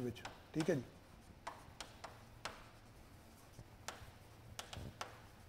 ਦੂਜੀ ਗੱਲ ਇੱਥੇ ਇਹ ਵੀ ਆ ਵੀ ਜੇ ਸਾਡੇ ਕੋਲੇ, ਕਿਉਂਕਿ ਸਾਨੂੰ ਪਤਾ ਰਾਜ ਸਭਾ ਜਿਹੜੀ ਉਹ ਤਾਂ ਇੱਕ ਪਰਮਾਨੈਂਟ ਹਾਊਸ ਆ, ਉਹ ਸਦਾ ਹੀ ਹੋਂਦ ਦੇ ਵਿੱਚ ਰਹਿੰਦੀ ਆ, ਬਟ ਜਿਹੜਾ ਲੋਕ ਸਭਾ ਗਾ, ਲੋਕ ਸਭਾ ਪਰਮਾਨੈਂਟ ਹਾਊਸ ਨਹੀਂ ਆ, ਉਹ 5 ਸਾਲਾਂ ਬਾਅਦ ਡਿਸੋਲਵ ਹੋ ਜਾਂਦਾ, ਨਵਾਂ ਲੋਕ ਸਭਾ ਕਨਸਟੀਟਿਊਟ ਕੀਤੀ ਜਾਂਦੀ ਆ। ਸੋ ਜੇ ਕੋਈ ਉੱਦਾਂ ਦਾ ਸਮਾਂ ਗਾ ਕਿ ਲੋਕ ਸਭਾ ਸਾਡੀ ਭੰਗ ਹੋਈ ਵੀ ਆ, ਲੋਕ ਸਭਾ ਡਿਸੋਲਵ ਹੋਈ ਵੀ ਆ, ਬਟ ਰਾਸ਼ਟਰਪਤੀ ਸ਼ਾਸਨ ਦੇ ਲਈ ਪ੍ਰੋਕਲੇਮੇਸ਼ਨ ਇਸ਼ੂ ਹੋ ਚੁੱਕਿਆ, ਤਾਂ ਉਦੋਂ ਕੀ ਹੋਊਗਾ, ਜਿਹੜੀ ਰਾਜ ਸਭਾ ਗਈ ਉਹ 2 ਮਹੀਨਿਆਂ ਦੇ ਵਿੱਚ ਇਹ ਆਰਡਰ ਆ ਜਿਹੜੇ ਨੂੰ ਪਾਸ ਕਰ ਦੂ, ਤੇ ਉਹਦੇ ਬਾਅਦ ਜਿਹੜੀ ਸਾਡੀ ਲੋਕ ਸਭਾ ਉਹਦੇ ਬਾਅਦ ਕਨਸਟੀਟਿਊਟ ਕੀਤੀ ਜਾਊ ਨਵੀਂ, ਉਹਨੇ ਉਦੋਂ ਜਦੋਂ ਜਿਵੇਂ ਅੱਜ ਮਤਲਬ ਕਿ ਇਸ ਤੋਂ ਪਹਿਲਾਂ ਰਾਜ ਸਭਾ ਨੇ ਪ੍ਰੋਕਲੇਮੇਸ਼ਨ ਪਾਸ ਕਰਤਾ, ਉਹਦੇ ਬਾਅਦ ਲੋਕ ਸਭਾ ਹੋਂਦ ਦੇ ਵਿੱਚ ਨਹੀਂ ਸੀ, ਅੱਜ ਤੋਂ 10-15 ਦਿਨਾਂ ਬਾਅਦ ਲੋਕ ਸਭਾ ਕਨਸਟੀਟਿਊਟ ਕੀਤੀ ਗਈ। ਜਦੋਂ ਲੋਕ ਸਭਾ ਆਪਣੇ ਸੈਸ਼ਨ ਦੇ ਵਿੱਚ ਆਊਗੀ ਤਾਂ ਉਹਦੇ ਪਹਿਲੇ 30 ਦਿਨਾਂ ਦੇ ਵਿੱਚ ਲੋਕ ਸਭਾ ਨੇ ਵੀ ਇਹਨੂੰ ਪਾਸ ਕਰਨਾ ਹੋਊਗਾ। ਜੇ ਇਹਨੂੰ ਪਾਸ ਨਹੀਂ ਕੀਤਾ ਜਾਂਦਾ ਤਾਂ ਇਹ ਜਿਹੜਾ ਪ੍ਰੋਕਲੇਮੇਸ਼ਨ ਆਫ ਐਮਰਜੈਂਸੀ ਆ, ਪ੍ਰੈਜ਼ੀਡੈਂਟਸ ਰੂਲ ਆ, ਐਮਰਜੈਂਸੀ ਨਹੀਂ, ਪ੍ਰੋਕਲੇਮੇਸ਼ਨ ਆਫ ਪ੍ਰੈਜ਼ੀਡੈਂਸ਼ੀਅਲ ਰੂਲ ਆ ਜਿਹੜਾ, ਉਹ ਸਾਡੇ ਕੋਲੇ ਜਿਵੇਂ ਕਹਿ ਲਓ ਖਤਮ ਹੋ ਜਾਊਗਾ ਜੇ ਹਾਊਸ ਨੇ ਪਾਸ ਨਾ ਕੀਤਾ। ਸੋ ਪਾਰਲੀਮੈਂਟ ਦੀ ਮਨਜ਼ੂਰੀ ਜ਼ਰੂਰੀ ਆ, ਜੇ ਮਨਜ਼ੂਰੀ ਨਹੀਂ ਮਿਲਦੀ ਤਾਂ ਇਹ ਜਿਹੜਾ ਪ੍ਰੋਕਲੇਮੇਸ਼ਨ ਹੈ ਇਹਦਾ ਕੋਈ ਮਤਲਬ ਨਹੀਂ ਰਹਿੰਦਾ। ਠੀਕ ਹੈ ਜੀ, ਚਲੋ ਇਹ ਹੋ ਗਿਆ ਇਹਦਾ ਅਪਰੂਵਲ ਦਾ। ਫਿਰ ਆਪਾਂ ਗੱਲ ਕਰ ਲਈਏ ਕਿ ਜਦੋਂ ਇਹਨੂੰ ਅਪਰੂਵਲ ਮਿਲ ਗਈ ਤਾਂ ਉਹਦੇ ਬਾਅਦ ਕਿੰਨਾ ਸਮਾਂ ਤੱਕ ਪ੍ਰੈਜ਼ੀਡੈਂਟ ਰੂਲ ਆ ਜਿਹੜਾ ਕਿਸੇ ਸਟੇਟ ਦੇ ਵਿੱਚ ਲਾਗੂ ਜਾਂ ਜਿਵੇਂ ਕਹਿ ਲਓ ਵੀ ਐਕਸ਼ਨ ਦੇ ਵਿੱਚ ਰਹਿ ਸਕਦਾ। ਠੀਕ ਹੈ, ਉਹਨੂੰ ਲਾਗੂ ਰੱਖਿਆ ਜਾ ਸਕਦਾ। ਇੱਕ ਵਾਰੀ ਹਾਊਸ ਨੇ ਪਾਸ ਕੀਤਾ ਉਹਦੇ 6 ਮਹੀਨਿਆਂ ਦੇ, ਠੀਕ ਹੈ ਜੀ, ਇੱਕ ਵਾਰੀ ਪਾਸ ਕੀਤਾ ਤਾਂ ਉਹ 6 ਮਹੀਨਿਆਂ ਦੇ ਲਈ ਵੈਲਿਡ ਆ। ਮਤਲਬ ਕਿ ਅੱਜ ਸਾਡੇ ਕੋਲੇ 30 ਅਗਸਤ ਆ, 30 ਅਗਸਤ 2023 ਨੂੰ ਪ੍ਰੈਜ਼ੀਡੈਂਟਸ ਰੂਲ ਪਾਸ ਹੋਇਆ, ਦੋਨੋਂ ਹਾਊਸਸ ਨੇ ਇਹਨੂੰ ਮਨਜ਼ੂਰੀ ਦੇ ਦਿੱਤੀ। ਇਹਦੇ ਬਾਅਦ 6 ਮਹੀਨਿਆਂ ਤੱਕ ਇਹ ਜਿਹੜਾ ਰੂਲ ਆ ਇਹ ਉਸ ਸਟੇਟ ਦੇ ਵਿੱਚ ਲਾਗੂ ਰਹੂਗਾ। ਠੀਕ ਹੈ ਜੀ, ਇਹਦੇ ਤੋਂ ਪਹਿਲਾਂ ਵੀ ਇਹਨੂੰ ਬੰਦ ਕੀਤਾ ਜਾ ਸਕਦਾ, ਬਟ ਕਾਨੂੰਨ ਦੇ ਮੁਤਾਬਕ ਇਹ ਹੈ ਕਿ 6 ਮਹੀਨਿਆਂ ਤੱਕ ਇਹ ਲਾਗੂ ਰਹੂਗਾ। ਜੇ ਪਹਿਲਾਂ ਬੰਦ ਕਰਨਾ, ਬੰਦ ਕੀਤਾ ਜਾ ਸਕਦਾ, ਉਹਦੀ ਆਪਾਂ ਗੱਲ ਬਾਅਦ ਚੋਂ ਕਰਾਂਗੇ। ਤੇ ਫਿਰ ਆਪਾਂ ਗੱਲ ਕਰਦੇ ਹਾਂ ਕਿ ਜੇ ਪ੍ਰੈਜ਼ੀਡੈਂਟ ਨੂੰ ਲੱਗੇ ਕਿ 6 ਮਹੀਨਿਆਂ ਦੇ ਵਿੱਚ ਵੀ ਹਾਲਾਤ ਨਹੀਂ ਸੁਧਰੇ ਤਾਂ ਉਹਨੂੰ ਹੋਰ ਅੱਗੇ ਐਕਸਟੈਂਡ ਕੀਤਾ ਜਾ ਸਕਦਾ, ਇਹਨੂੰ ਜਿਵੇਂ ਕਹਿ ਲਓ ਵੀ ਮੈਕਸੀਮਮ ਜਿਹੜੀ ਇਹਦੀ ਡਿਊਰੇਸ਼ਨ ਆ, ਮੈਕਸੀਮਮ ਸਮਾਂ ਗਾ ਜਿਹੜਾ ਇਹਦਾ, ਕਿੰਨੇ ਸਮੇਂ ਲਈ ਇਹ ਹੋਂਦ ਦੇ ਵਿੱਚ ਰਹਿ ਸਕਦਾ, ਉਹ ਹੈ ਜੀ 3 ਸਾਲ। Maximum up to 3 years. ਮਤਲਬ ਕਿ ਇੱਕ ਵਾਰੀ ਲਾਗੂ ਹੋ ਗਿਆ ਤਾਂ ਉਹ ਜ਼ਿਆਦਾ ਤੋਂ ਜ਼ਿਆਦਾ 3 ਸਾਲਾਂ ਤੱਕ ਇੱਕ ਸਟੇਟ ਦੇ ਵਿੱਚ ਲਾਗੂ ਕੀਤਾ ਜਾ ਸਕਦਾ, ਉਹਦੇ ਬਿਯੋਂਡ ਨਹੀਂ ਕੀਤਾ ਜਾ ਸਕਦਾ। ਠੀਕ ਹੈ, ਤੇ ਜਿਹੜੀ ਇਹਦੀ ਮਨਜ਼ੂਰੀ ਆ ਪਾਰਲੀਮੈਂਟ ਦੇ ਦੁਆਰਾ ਉਹ ਹਰ 6 ਮਹੀਨਿਆਂ ਬਾਅਦ ਚਾਹੀਦੀ ਹੋਊ।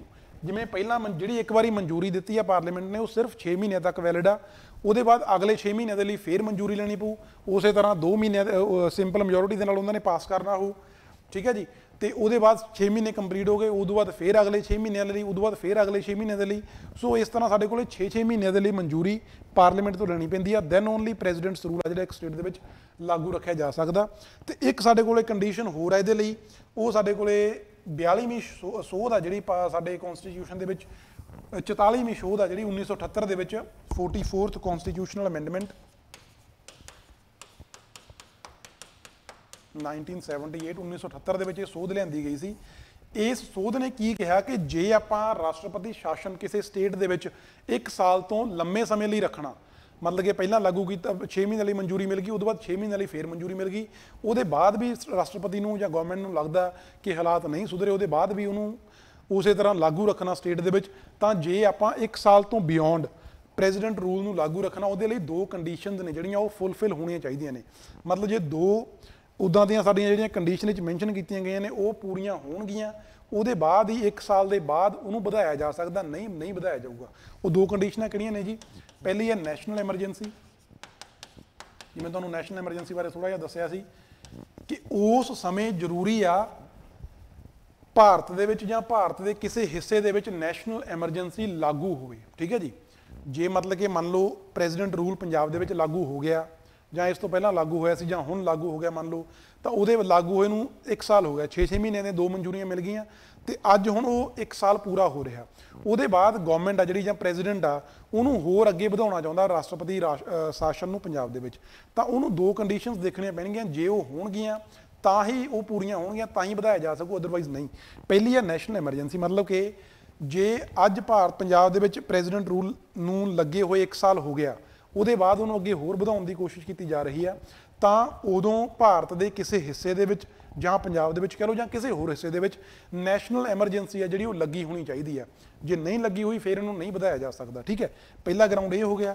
ਦੂਜਾ ਗਰਾਊਂਡ ਹੋ ਗਿਆ ਜੀ ਇਲੈਕਸ਼ਨ ਕਮਿਸ਼ਨ ਆਫ ਇੰਡੀਆ, ਜਿਹੜਾ ਉਹ ਗਵਰਨਮੈਂਟ ਨੂੰ ਇਹ ਆਪਣੀ ਰਿਕਮੈਂਡੇਸ਼ਨ ਦੇਵੇ ਕਿ ਇਸ ਸਟੇਟ ਦੇ ਵਿੱਚ ਅਸੀਂ ਹਲੇ ਇਲੈਕਸ਼ਨਸ ਕੰਡਕਟ ਨਹੀਂ ਕਰ ਸਕਦੇ।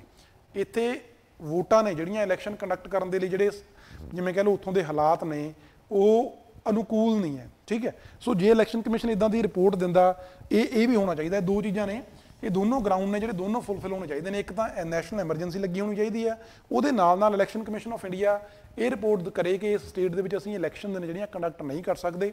ਸੋ ਜੇ ਉਹ ਦੋਨੋਂ ਹੋ ਰਹੀਆਂ ਨੇ ਤਾਂ 1 ਸਾਲ ਤੋਂ ਗਾਹਾਂ ਅਗਲੇ 2 ਸਾਲਾਂ ਦੇ ਲਈ, ਮਤਲਬ ਕਿ ਨੈਕਸਟ 6 ਮਹੀਨਿਆਂ ਦੇ ਲਈ, ਮੈਕਸਿਮਮ 2 ਸਾਲਾਂ ਦੇ ਲਈ, ਕਿਉਂਕਿ 6 ਮਹੀਨਿਆਂ ਦੀ ਮਨਜ਼ੂਰੀ ਚਾਹੀਦੀ ਹੈ। 1 ਸਾਲ ਤੋਂ ਬਾਅਦ ਮੈਕਸਿਮਮ 2 ਸਾਲਾਂ ਲਈ ਇਹਨੂੰ ਐਕਸਟੈਂਡ ਕੀਤਾ ਜਾ ਸਕਦਾ, ਕਿਉਂਕਿ ਮੈਕਸਿਮਮ ਡਿਊਰੇਸ਼ਨ ਆ ਜਿਹੜੀ ਪ੍ਰੈਜ਼ੀਡੈਂਟਸ ਰੂਲ ਦੀ ਉਹ 3 ਸਾਲ ਹੈ, ਠੀਕ ਹੈ ਜੀ।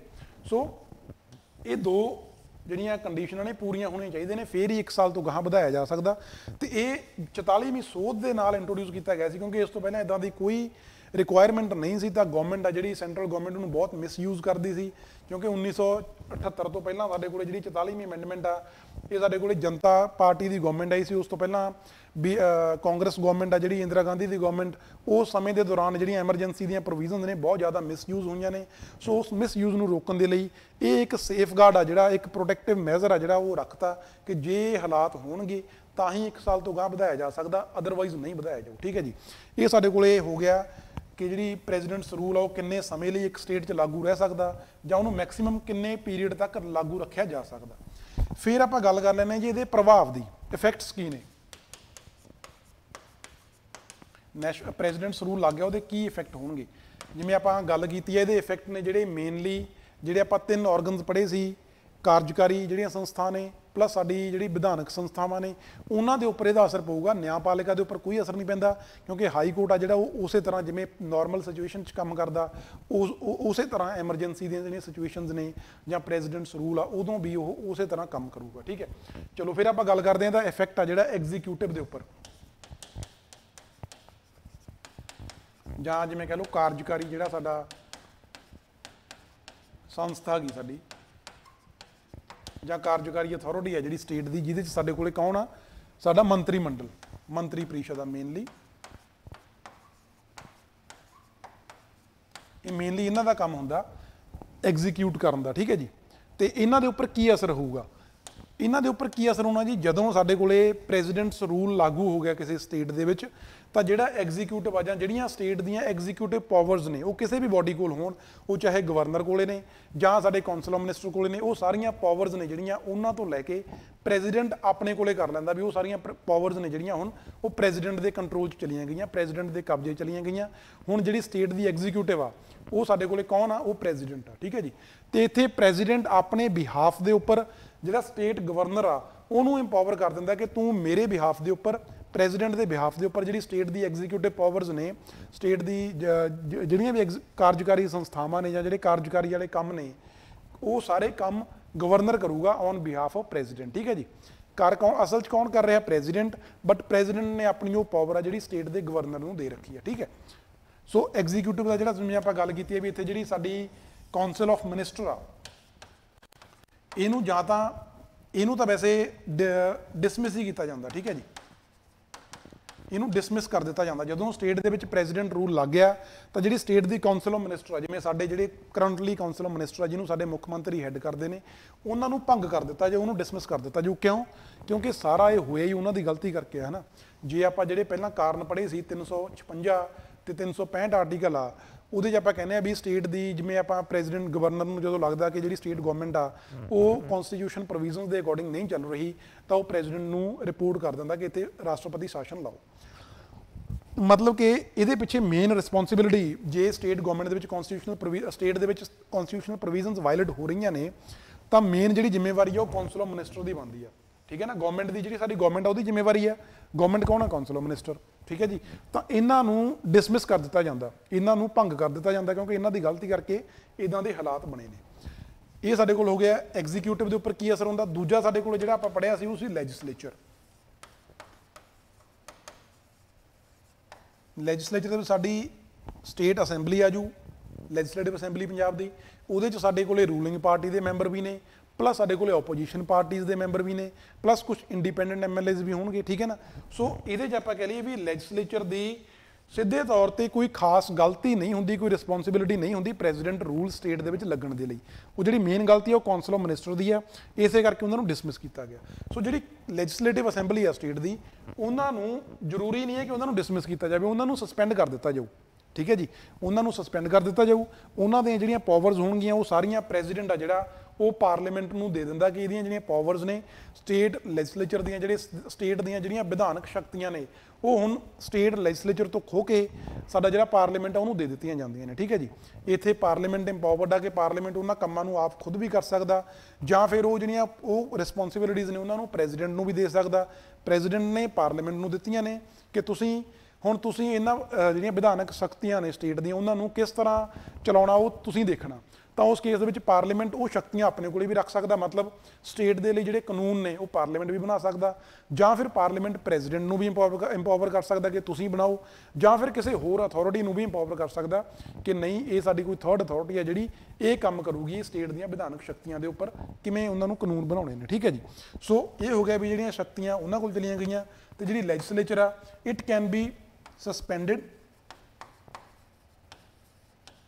ਔਰ ਕੈਨ ਬੀ ਡਿਸਮਿਸਡ, ਇਹ ਜਿਵੇਂ ਉਹਨਾਂ ਨੂੰ ਠੀਕ ਲੱਗੇ ਉਵੇਂ ਕਰ ਸਕਦੇ ਨੇ। ਠੀਕ ਹੈ ਜੀ, ਜਿਹੜੀ ਸਾਡੀ ਕਾਉਂਸਲ ਆਫ ਮਿਨਿਸਟਰ ਆ ਉਹਨੂੰ ਤਾਂ ਡਿਸਮਿਸ ਹੀ ਕਰਨਾ, ਉਹਨੂੰ ਤਾਂ ਭੰਗ ਹੀ ਕਰਨਾ, ਤੇ ਜਿਹੜੀ ਲੈਜਿਸਲੇਚਰ ਹੈ ਇਹਨੂੰ ਥੋੜੇ ਟਾਈਮ ਲਈ ਸਸਪੈਂਡ ਕੀਤਾ ਜਾ ਸਕਦਾ, ਜਾਂ ਫਿਰ ਜੇ ਸੈਂਟਰਲ ਗਵਰਨਮੈਂਟ ਨੂੰ ਲੱਗੇ ਜਾਂ ਪ੍ਰੈਜ਼ੀਡੈਂਟ ਨੂੰ ਲੱਗੇ ਤਾਂ ਇਹਨੂੰ ਡਿਸਮਿਸ ਵੀ ਕੀਤਾ ਜਾ ਸਕਦਾ। ਠੀਕ ਹੈ ਜੀ, ਧਿਆਨ 'ਚ ਰੱਖਿਓ ਜਿਹੜਾ ਡਿਸਮਿਸ ਕਰਨ ਵਾਲੀ ਗੱਲ ਆ ਦੋਨਾਂ ਨੂੰ, ਉਹ ਡਿਸਮਿਸ ਉਦੋਂ ਹੀ ਹੋਊ ਜਦੋਂ ਜਿਹੜਾ ਪ੍ਰੋਕਲੇਮੇਸ਼ਨ ਆਫ ਪ੍ਰੈਜ਼ੀਡੈਂਟਸ ਰੂਲ ਆ, ਜਿਹੜਾ ਪ੍ਰੈਜ਼ੀਡੈਂਟ ਨੇ ਇੱਕ ਆਰਡਰ ਇਸ਼ੂ ਕੀਤਾ ਸੀ, ਉਹ ਆਰਡਰ ਜਦੋਂ ਸਾਡੇ ਪਾਰਲੀਮੈਂਟ ਨੇ ਪਾਸ ਕਰਤਾ, ਕਿਉਂਕਿ ਉਹਨੂੰ ਮੈਕਸਿਮਮ 2 ਮਹੀਨੇ ਦਾ ਸਮਾਂ ਦਿੱਤਾ ਗਿਆ। ਅੱਜ ਆਰਡਰ ਦਿੱਤਾ, ਉਹਦੇ 2 ਮਹੀਨਿਆਂ ਦੇ ਵਿੱਚ ਪਾਰਲੀਮੈਂਟ ਨੇ ਪਾਸ ਕਰਨਾ। ਠੀਕ ਹੈ ਜੀ, ਸੋ ਜਿੰਨਾ ਟਾਈਮ ਉਹਨੇ ਪਾਸ ਨਹੀਂ ਕੀਤਾ ਉਹਨਾਂ ਟਾਈਮ ਵੀ ਪ੍ਰੈਜ਼ੀਡੈਂਟ ਰੂਲ ਆ ਜਿਹੜਾ ਉਹ ਸਟੇਟ 'ਚ ਲਾਗੂ ਰਹਿੰਦਾ। ਬਟ ਜਿਹੜੀਆਂ ਇਹ ਬਾਡੀਜ਼ ਨੇ council of minister plus legislature, ਇਹਨਾਂ ਨੂੰ ਉਸ ਸਮੇਂ ਦੌਰਾਨ ਡਿਸਮਿਸ ਨਹੀਂ ਕੀਤਾ ਜਾ ਸਕਦਾ। ਕਿਉਂਕਿ ਹਲੇ ਤੱਕ ਜਿਹੜੀ ਐਮਰਜੈਂਸੀ ਹੈ ਜਾਂ ਪ੍ਰੈਜ਼ੀਡੈਂਟ ਰੂਲ ਆ ਉਹ ਸਾਡੇ ਪਾਰਲੀਮੈਂਟ ਨੇ ਅਪਰੂਵ ਨਹੀਂ ਕੀਤਾ। ਜਦੋਂ ਅਪਰੂਵ ਹੋਊਗਾ ਉਦੋਂ ਇਹਨਾਂ ਨੂੰ ਡਿਸਮਿਸ ਕੀਤਾ ਜਾ ਸਕਦਾ, ਉਸ ਤੋਂ ਪਹਿਲਾਂ ਇਹਨਾਂ ਨੂੰ ਸਸਪੈਂਡ ਰੱਖਿਆ ਜਾਊ। ਠੀਕ ਹੈ ਜੀ, ਇਹ ਧਿਆਨ 'ਚ ਰੱਖ ਲਓ। ਚਲੋ ਇਹ ਸਾਡੇ ਕੋਲ ਹੋ ਗਏ ਇਹਨਾਂ ਦੇ ਲੈਜਿਸਲੇਚਰ ਤੇ ਐਗਜ਼ੀਕਿਊਟਿਵ ਦੇ ਉੱਪਰ ਕੀ ਅਸਰ ਪੈਂਦਾ ਪ੍ਰੈਜ਼ੀਡੈਂਟਸ ਰੂਲ ਦਾ। ਤੇ ਫਿਰ ਆਪਾਂ ਗੱਲ ਕਰ ਲਈਏ ਵੀ ਜਿਹੜੇ ਸਟੇਟ ਦੇ ਕਾਨੂੰਨ ਨੇ, ਜਿਵੇਂ ਤੁਹਾਨੂੰ ਦੱਸਿਆ ਕਿ ਉਹ ਪਾਰਲੀਮੈਂਟ ਕੋਲੇ ਚਲੇ ਗਏ, ਜਾਂ ਪਾਰਲੀਮੈਂਟ ਪ੍ਰੈਜ਼ੀਡੈਂਟ ਨੂੰ ਇੰਪਾਵਰ ਕਰ ਸਕਦਾ ਜਾਂ ਕਿਸੇ ਹੋਰ ਅਥਾਰਟੀ ਨੂੰ ਇੰਪਾਵਰ ਕਰ ਸਕਦਾ। ਇਸ ਕੇਸ ਦੇ ਵਿੱਚ ਜਿਹੜਾ ਸਟੇਟ ਦਾ ਬਜਟ ਆ, ਮਤਲਬ ਕੋਈ ਇਦਾਂ ਦਾ ਸਮਾਂ ਆ ਗਿਆ ਕਿ ਹੁਣ ਸਾਡੇ ਕੋਲੇ ਸਟੇਟ ਜਿਵੇਂ 1 ਸਾਲ ਬਜਟ ਨੂੰ ਪਹਿਲਾਂ ਵਾਲੇ ਨੂੰ ਪੂਰਾ ਹੋ ਗਿਆ ਤੇ ਹੁਣ ਗਵਰਨਮੈਂਟ ਰਨ ਕਰਨ ਦੇ ਲਈ ਸਾਨੂੰ ਨਵਾਂ ਬਜਟ ਚਾਹੀਦਾ, ਤਾਂ ਜਿਹੜਾ ਪਾਰਲੀਮੈਂਟ ਆ ਜਾਂ ਜਿਹੜੀ ਅਥਾਰਟੀ ਜਿਹਨੂੰ ਇੰਪਾਵਰ ਕੀਤਾ ਗਿਆ ਪਾਰਲੀਮੈਂਟ ਦੁਆਰਾ ਸਟੇਟ ਗਵਰਨਮੈਂਟ ਨੂੰ, ਸਟੇਟ ਦੇ ਲੈਜਿਸਲੇਚਰ ਨੂੰ ਰਨ ਕਰਨ ਦੇ ਲਈ, ਤਾਂ ਉਹ ਜਿਹੜੀ ਅਥਾਰਟੀ ਆ ਉਹ ਸਟੇਟ ਦਾ ਬਜਟ ਵੀ ਪਾਸ ਕਰ ਸਕਦੀ ਹੈ। ਠੀਕ ਹੈ ਜੀ, ਪਲੱਸ ਉਹਦੇ ਨਾਲ ਜਿਹੜਾ ਸਾਡਾ ਪ੍ਰੈਜ਼ੀਡੈਂਟ ਆ ਉਹ ਸਾਡੇ ਜਿਹੜਾ ਜਿਵੇਂ ਕਹ ਲਓ ਜੇ ਆਪਾਂ ਬਜਟ ਦੀ ਆਪਾਂ ਗੱਲ ਕਰ ਲਈਏ ਵੀ ਬਜਟ ਦੇ ਲਈ ਜਿਹੜਾ ਪੈਸਾ ਚਾਹੀਦਾ ਉਹਦੇ ਲਈ ਲੋਕ ਸਭਾ ਇੰਪਾਵਰਡ ਹੁੰਦੀ ਆ, ਲੋਕ ਸਭਾ ਆਥੋਰਾਈਜ਼ ਕਰੂਗੀ ਦੈਨ ਓਨਲੀ ਜਿਹੜਾ ਕੰਸੋਲੀਡੇਟਡ ਫੰਡ ਹੁੰਦੇ ਨੇ, ਜਿਵੇਂ central government the consolidated fund of India, ਉਸ ਫੰਡ 'ਚੋਂ ਪੈਸਾ ਕੱਢਿਆ ਜਾਂਦਾ। ਉਸੇ ਤਰ੍ਹਾਂ ਹਰ ਇੱਕ ਸਟੇਟ ਗਵਰਨਮੈਂਟ ਦੇ ਕੰਸੋਲੀਡੇਟਡ ਫੰਡਸ ਨੇ, ਉਹਨਾਂ ਫੰਡ ਦੇ ਵਿੱਚੋਂ ਪੈਸਾ ਕੱਢ ਕੇ ਵਰਤਿਆ ਜਾਂਦਾ ਸਟੇਟ ਐਡਮਿਨਿਸਟ੍ਰੇਸ਼ਨ ਨੂੰ ਰਨ ਕਰਨ ਦੇ ਲਈ। ਸੋ ਜੇ ਲੋਕ ਸਭਾ ਸੈਸ਼ਨ ਦੇ ਵਿੱਚ ਨਹੀਂ ਹੈ ਤਾਂ ਜਿਹੜਾ ਪ੍ਰੈਜ਼ੀਡੈਂਟ ਆ ਉਹ ਸਟੇਟ ਕੰਸੋਲੀਡੇਟਡ ਫੰਡ ਦੇ ਵਿੱਚੋਂ ਪੈਸਾ ਕੱਢ ਕੇ ਵਰਤ ਸਕਦਾ ਸਟੇਟ ਦੀ ਐਡਮਿਨਿਸਟ੍ਰੇਸ਼ਨ ਦੇ ਲਈ, ਸਟੇਟ ਨੂੰ ਰਨ ਕਰਨ ਦੇ ਲਈ। ਬਟ ਜਦੋਂ ਲੋਕ ਸਭਾ ਸੈਸ਼ਨ ਦੇ ਵਿੱਚ ਆਊਗੀ ਤਾਂ ਉਸ ਜਿਹੜਾ ਪੈਸਾ ਕੱਢਿਆ ਗਿਆ ਹੋਊ ਉਸ ਪੈਸੇ ਨੂੰ ਉਹਨਾਂ ਨੇ ਅਪਰੂਵ ਕਰਨਾ ਹੋਊਗਾ। ਠੀਕ ਹੈ ਜੀ, ਉਸੇ ਤਰ੍ਹਾਂ ਪ੍ਰੈਜ਼ੀਡੈਂਟ ਆ ਜਿਹੜਾ ਆਰਡੀਨੈਂਸ ਵੀ ਇਸ਼ੂ ਕਰ ਸਕਦਾ, ਕਿਉਂਕਿ ਜਿਵੇਂ ਆਪਾਂ ਆਰਡੀਨੈਂਸ ਪੜ੍ਹਦੇ ਹਾਂ ਕਿ ਗਵਰਨਰ ਆ ਜਿਹੜਾ ਉਹ ਸਟੇਟ ਲਈ ਆਰਡੀਨੈਂਸ ਇਸ਼ੂ ਕਰਦਾ, ਪ੍ਰੈਜ਼ੀਡੈਂਟ ਸਾਡੀ ਯੂਨੀਅਨ ਦੇ ਲਈ ਆਰਡੀਨੈਂਸ ਇਸ਼ੂ ਕਰਦਾ। ਉਸੇ ਤਰ੍ਹਾਂ ਜਦੋਂ ਸਟੇਟ ਦੇ ਵਿੱਚ ਪ੍ਰੈਜ਼ੀਡੈਂਸ਼ੀਅਲ ਰੂਲ ਲੱਗਿਆ ਹੋਇਆ ਤਾਂ ਜਿਹੜਾ ਪ੍ਰੈਜ਼ੀਡੈਂਟ ਆ ਉਹ ਆਰਡੀਨੈਂਸ ਵੀ ਇਸ਼ੂ ਕਰ ਸਕਦਾ। ਆਰਡੀਨੈਂਸ ਦਾ ਮਤਲਬ ਕੀ ਹੁੰਦਾ ਵੀ ਜਦੋਂ ਸਾਡਾ ਜਿਹੜੀ ਵਿਧਾਨਕ ਸਾਡੀਆਂ ਸੰਸਥਾਵਾਂ ਨੇ ਜਿਨ੍ਹਾਂ ਨੇ ਕਾਨੂੰਨ ਬਣਾਉਣੇ ਨੇ ਉਹ ਸੈਸ਼ਨ ਦੇ ਵਿੱਚ ਨਹੀਂ ਹੈ, ਬਟ ਸਾਨੂੰ ਉਸ ਸਮੇਂ ਦੇ ਲਈ ਕੋਈ ਕਾਨੂੰਨ ਚਾਹੀਦਾ, ਜਿਹੜਾ ਕਾਨੂੰਨ ਸਾਡੇ ਕੋਲੇ ਕਾਨੂੰਨ ਬਣਿਆ ਹੋਇਆ ਵੀ ਨਹੀਂ ਹੈ, ਬਟ ਹੁਣ ਹਾਲਾਤ ਇਦਾਂ ਦੇ ਪੈਦਾ ਹੋ ਗਏ ਕਿ ਸਾਨੂੰ ਕੋਈ ਕਾਨੂੰਨ ਚਾਹੀਦਾ ਕਿਸੇ ਕੰਮ ਨੂੰ ਕਰਨ ਦੇ ਲਈ, ਬਟ ਜਿਹਨੇ ਕਾਨੂੰਨ ਬਣਾਉਣਾ ਜਿਹੜੀ ਸੰਸਥਾ ਨੇ ਉਹ ਹੁਣ ਸੈਸ਼ਨ ਦੇ ਵਿੱਚ ਨਹੀਂ ਹੈ, ਤਾਂ ਉਹ ਕੁਝ ਸਮੇਂ ਦੇ ਲਈ ਇੱਕ ਜਿਵੇਂ ਕਹਿ ਲਓ ਟੈਂਪਰੇਰੀ ਟਾਈਮ ਪੀਰੀਅਡ ਦੇ ਲਈ ਇੱਕ ਕਾਨੂੰਨ ਬਣਾਇਆ ਜਾਂਦਾ ਜਿਹਨੂੰ ਕਹਿੰਦੇ ਆ ਆਰਡੀਨੈਂਸ। ਉਹ ਆਰਡੀਨੈਂਸ ਸਾਡਾ ਸੈਂਟਰ ਦੇ ਲਈ ਪ੍ਰੈਜ਼ੀਡੈਂਟ ਇਸ਼ੂ ਕਰਦਾ ਹੁੰਦਾ, ਸਟੇਟ ਦੇ ਲਈ ਗਵਰਨਰ ਇਸ਼ੂ ਕਰਦਾ ਹੁੰਦਾ। ਇਹ ਇੱਕ ਸੈਪਰੇਟ ਟੌਪਿਕ ਆ। ਤੇ ਜਿਹੜਾ ਪ੍ਰੈਜ਼ੀਡੈਂਟ ਆ ਜਿਵੇਂ ਕਹ ਲਈ ਵੀ ਇਹਨਾਂ ਧਿਆਨ 'ਚ ਰੱਖ ਲਓ ਵੀ ਪ੍ਰੈਜ਼ੀਡੈਂਟ ਰੂਲ ਲੱਗਿਆ ਜੇ ਸਟੇਟ ਦੇ ਵਿੱਚ ਤਾਂ ਪ੍ਰੈਜ਼ੀਡੈਂਟ ਸਟੇਟ ਦੇ ਲਈ ਆਰਡੀਨੈਂਸ ਇਸ਼ੂ ਕਰ ਸਕਦਾ ਜੇ ਸਾਡੀ ਜਿਹੜੀ ਵਿਧਾਨਕ ਸੰਸਥਾ ਹੈਗੀ ਜਿਹੜੀ ਕੰਮ ਕਰ ਰਹੀ ਆ ਸਟੇਟ ਦੀਆਂ ਦੇ ਲਾਅ ਮੇਕਿੰਗ ਦੇ ਲਈ ਉਹ ਸੈਸ਼ਨ ਦੇ ਵਿੱਚ ਨਹੀਂ ਹੈ ਤਾਂ ਪ੍ਰੈਜ਼ੀਡੈਂਟ ਆਰਡੀਨੈਂਸ ਵੀ ਇਸ਼ੂ ਕਰ ਸਕਦਾ। ਠੀਕ ਹੈ ਜੀ, ਪਲੱਸ ਜਿਹੜਾ ਇਹ ਸਮੇਂ ਦੇ ਦੌਰਾਨ ਕਾਨੂੰਨ ਬਣੂਗਾ ਉਹ ਜਿਹੜਾ ਕਾਨੂੰਨ ਆ ਉਹ ਜੇ ਐਮਰਜੈਂਸੀ ਜਿਵੇਂ ਮੰਨ ਲਓ ਅੱਜ ਕਾਨੂੰਨ ਬਣਿਆ ਉਹਦੇ 4 ਮਹੀਨਿਆਂ ਬਾਅਦ ਜਿਹੜਾ ਪ੍ਰੈਜ਼ੀਡੈਂਟ ਰੂਲ ਆ ਉਹ ਸਟੇਟ ਚੋਂ ਖਤਮ ਕਰਤਾ।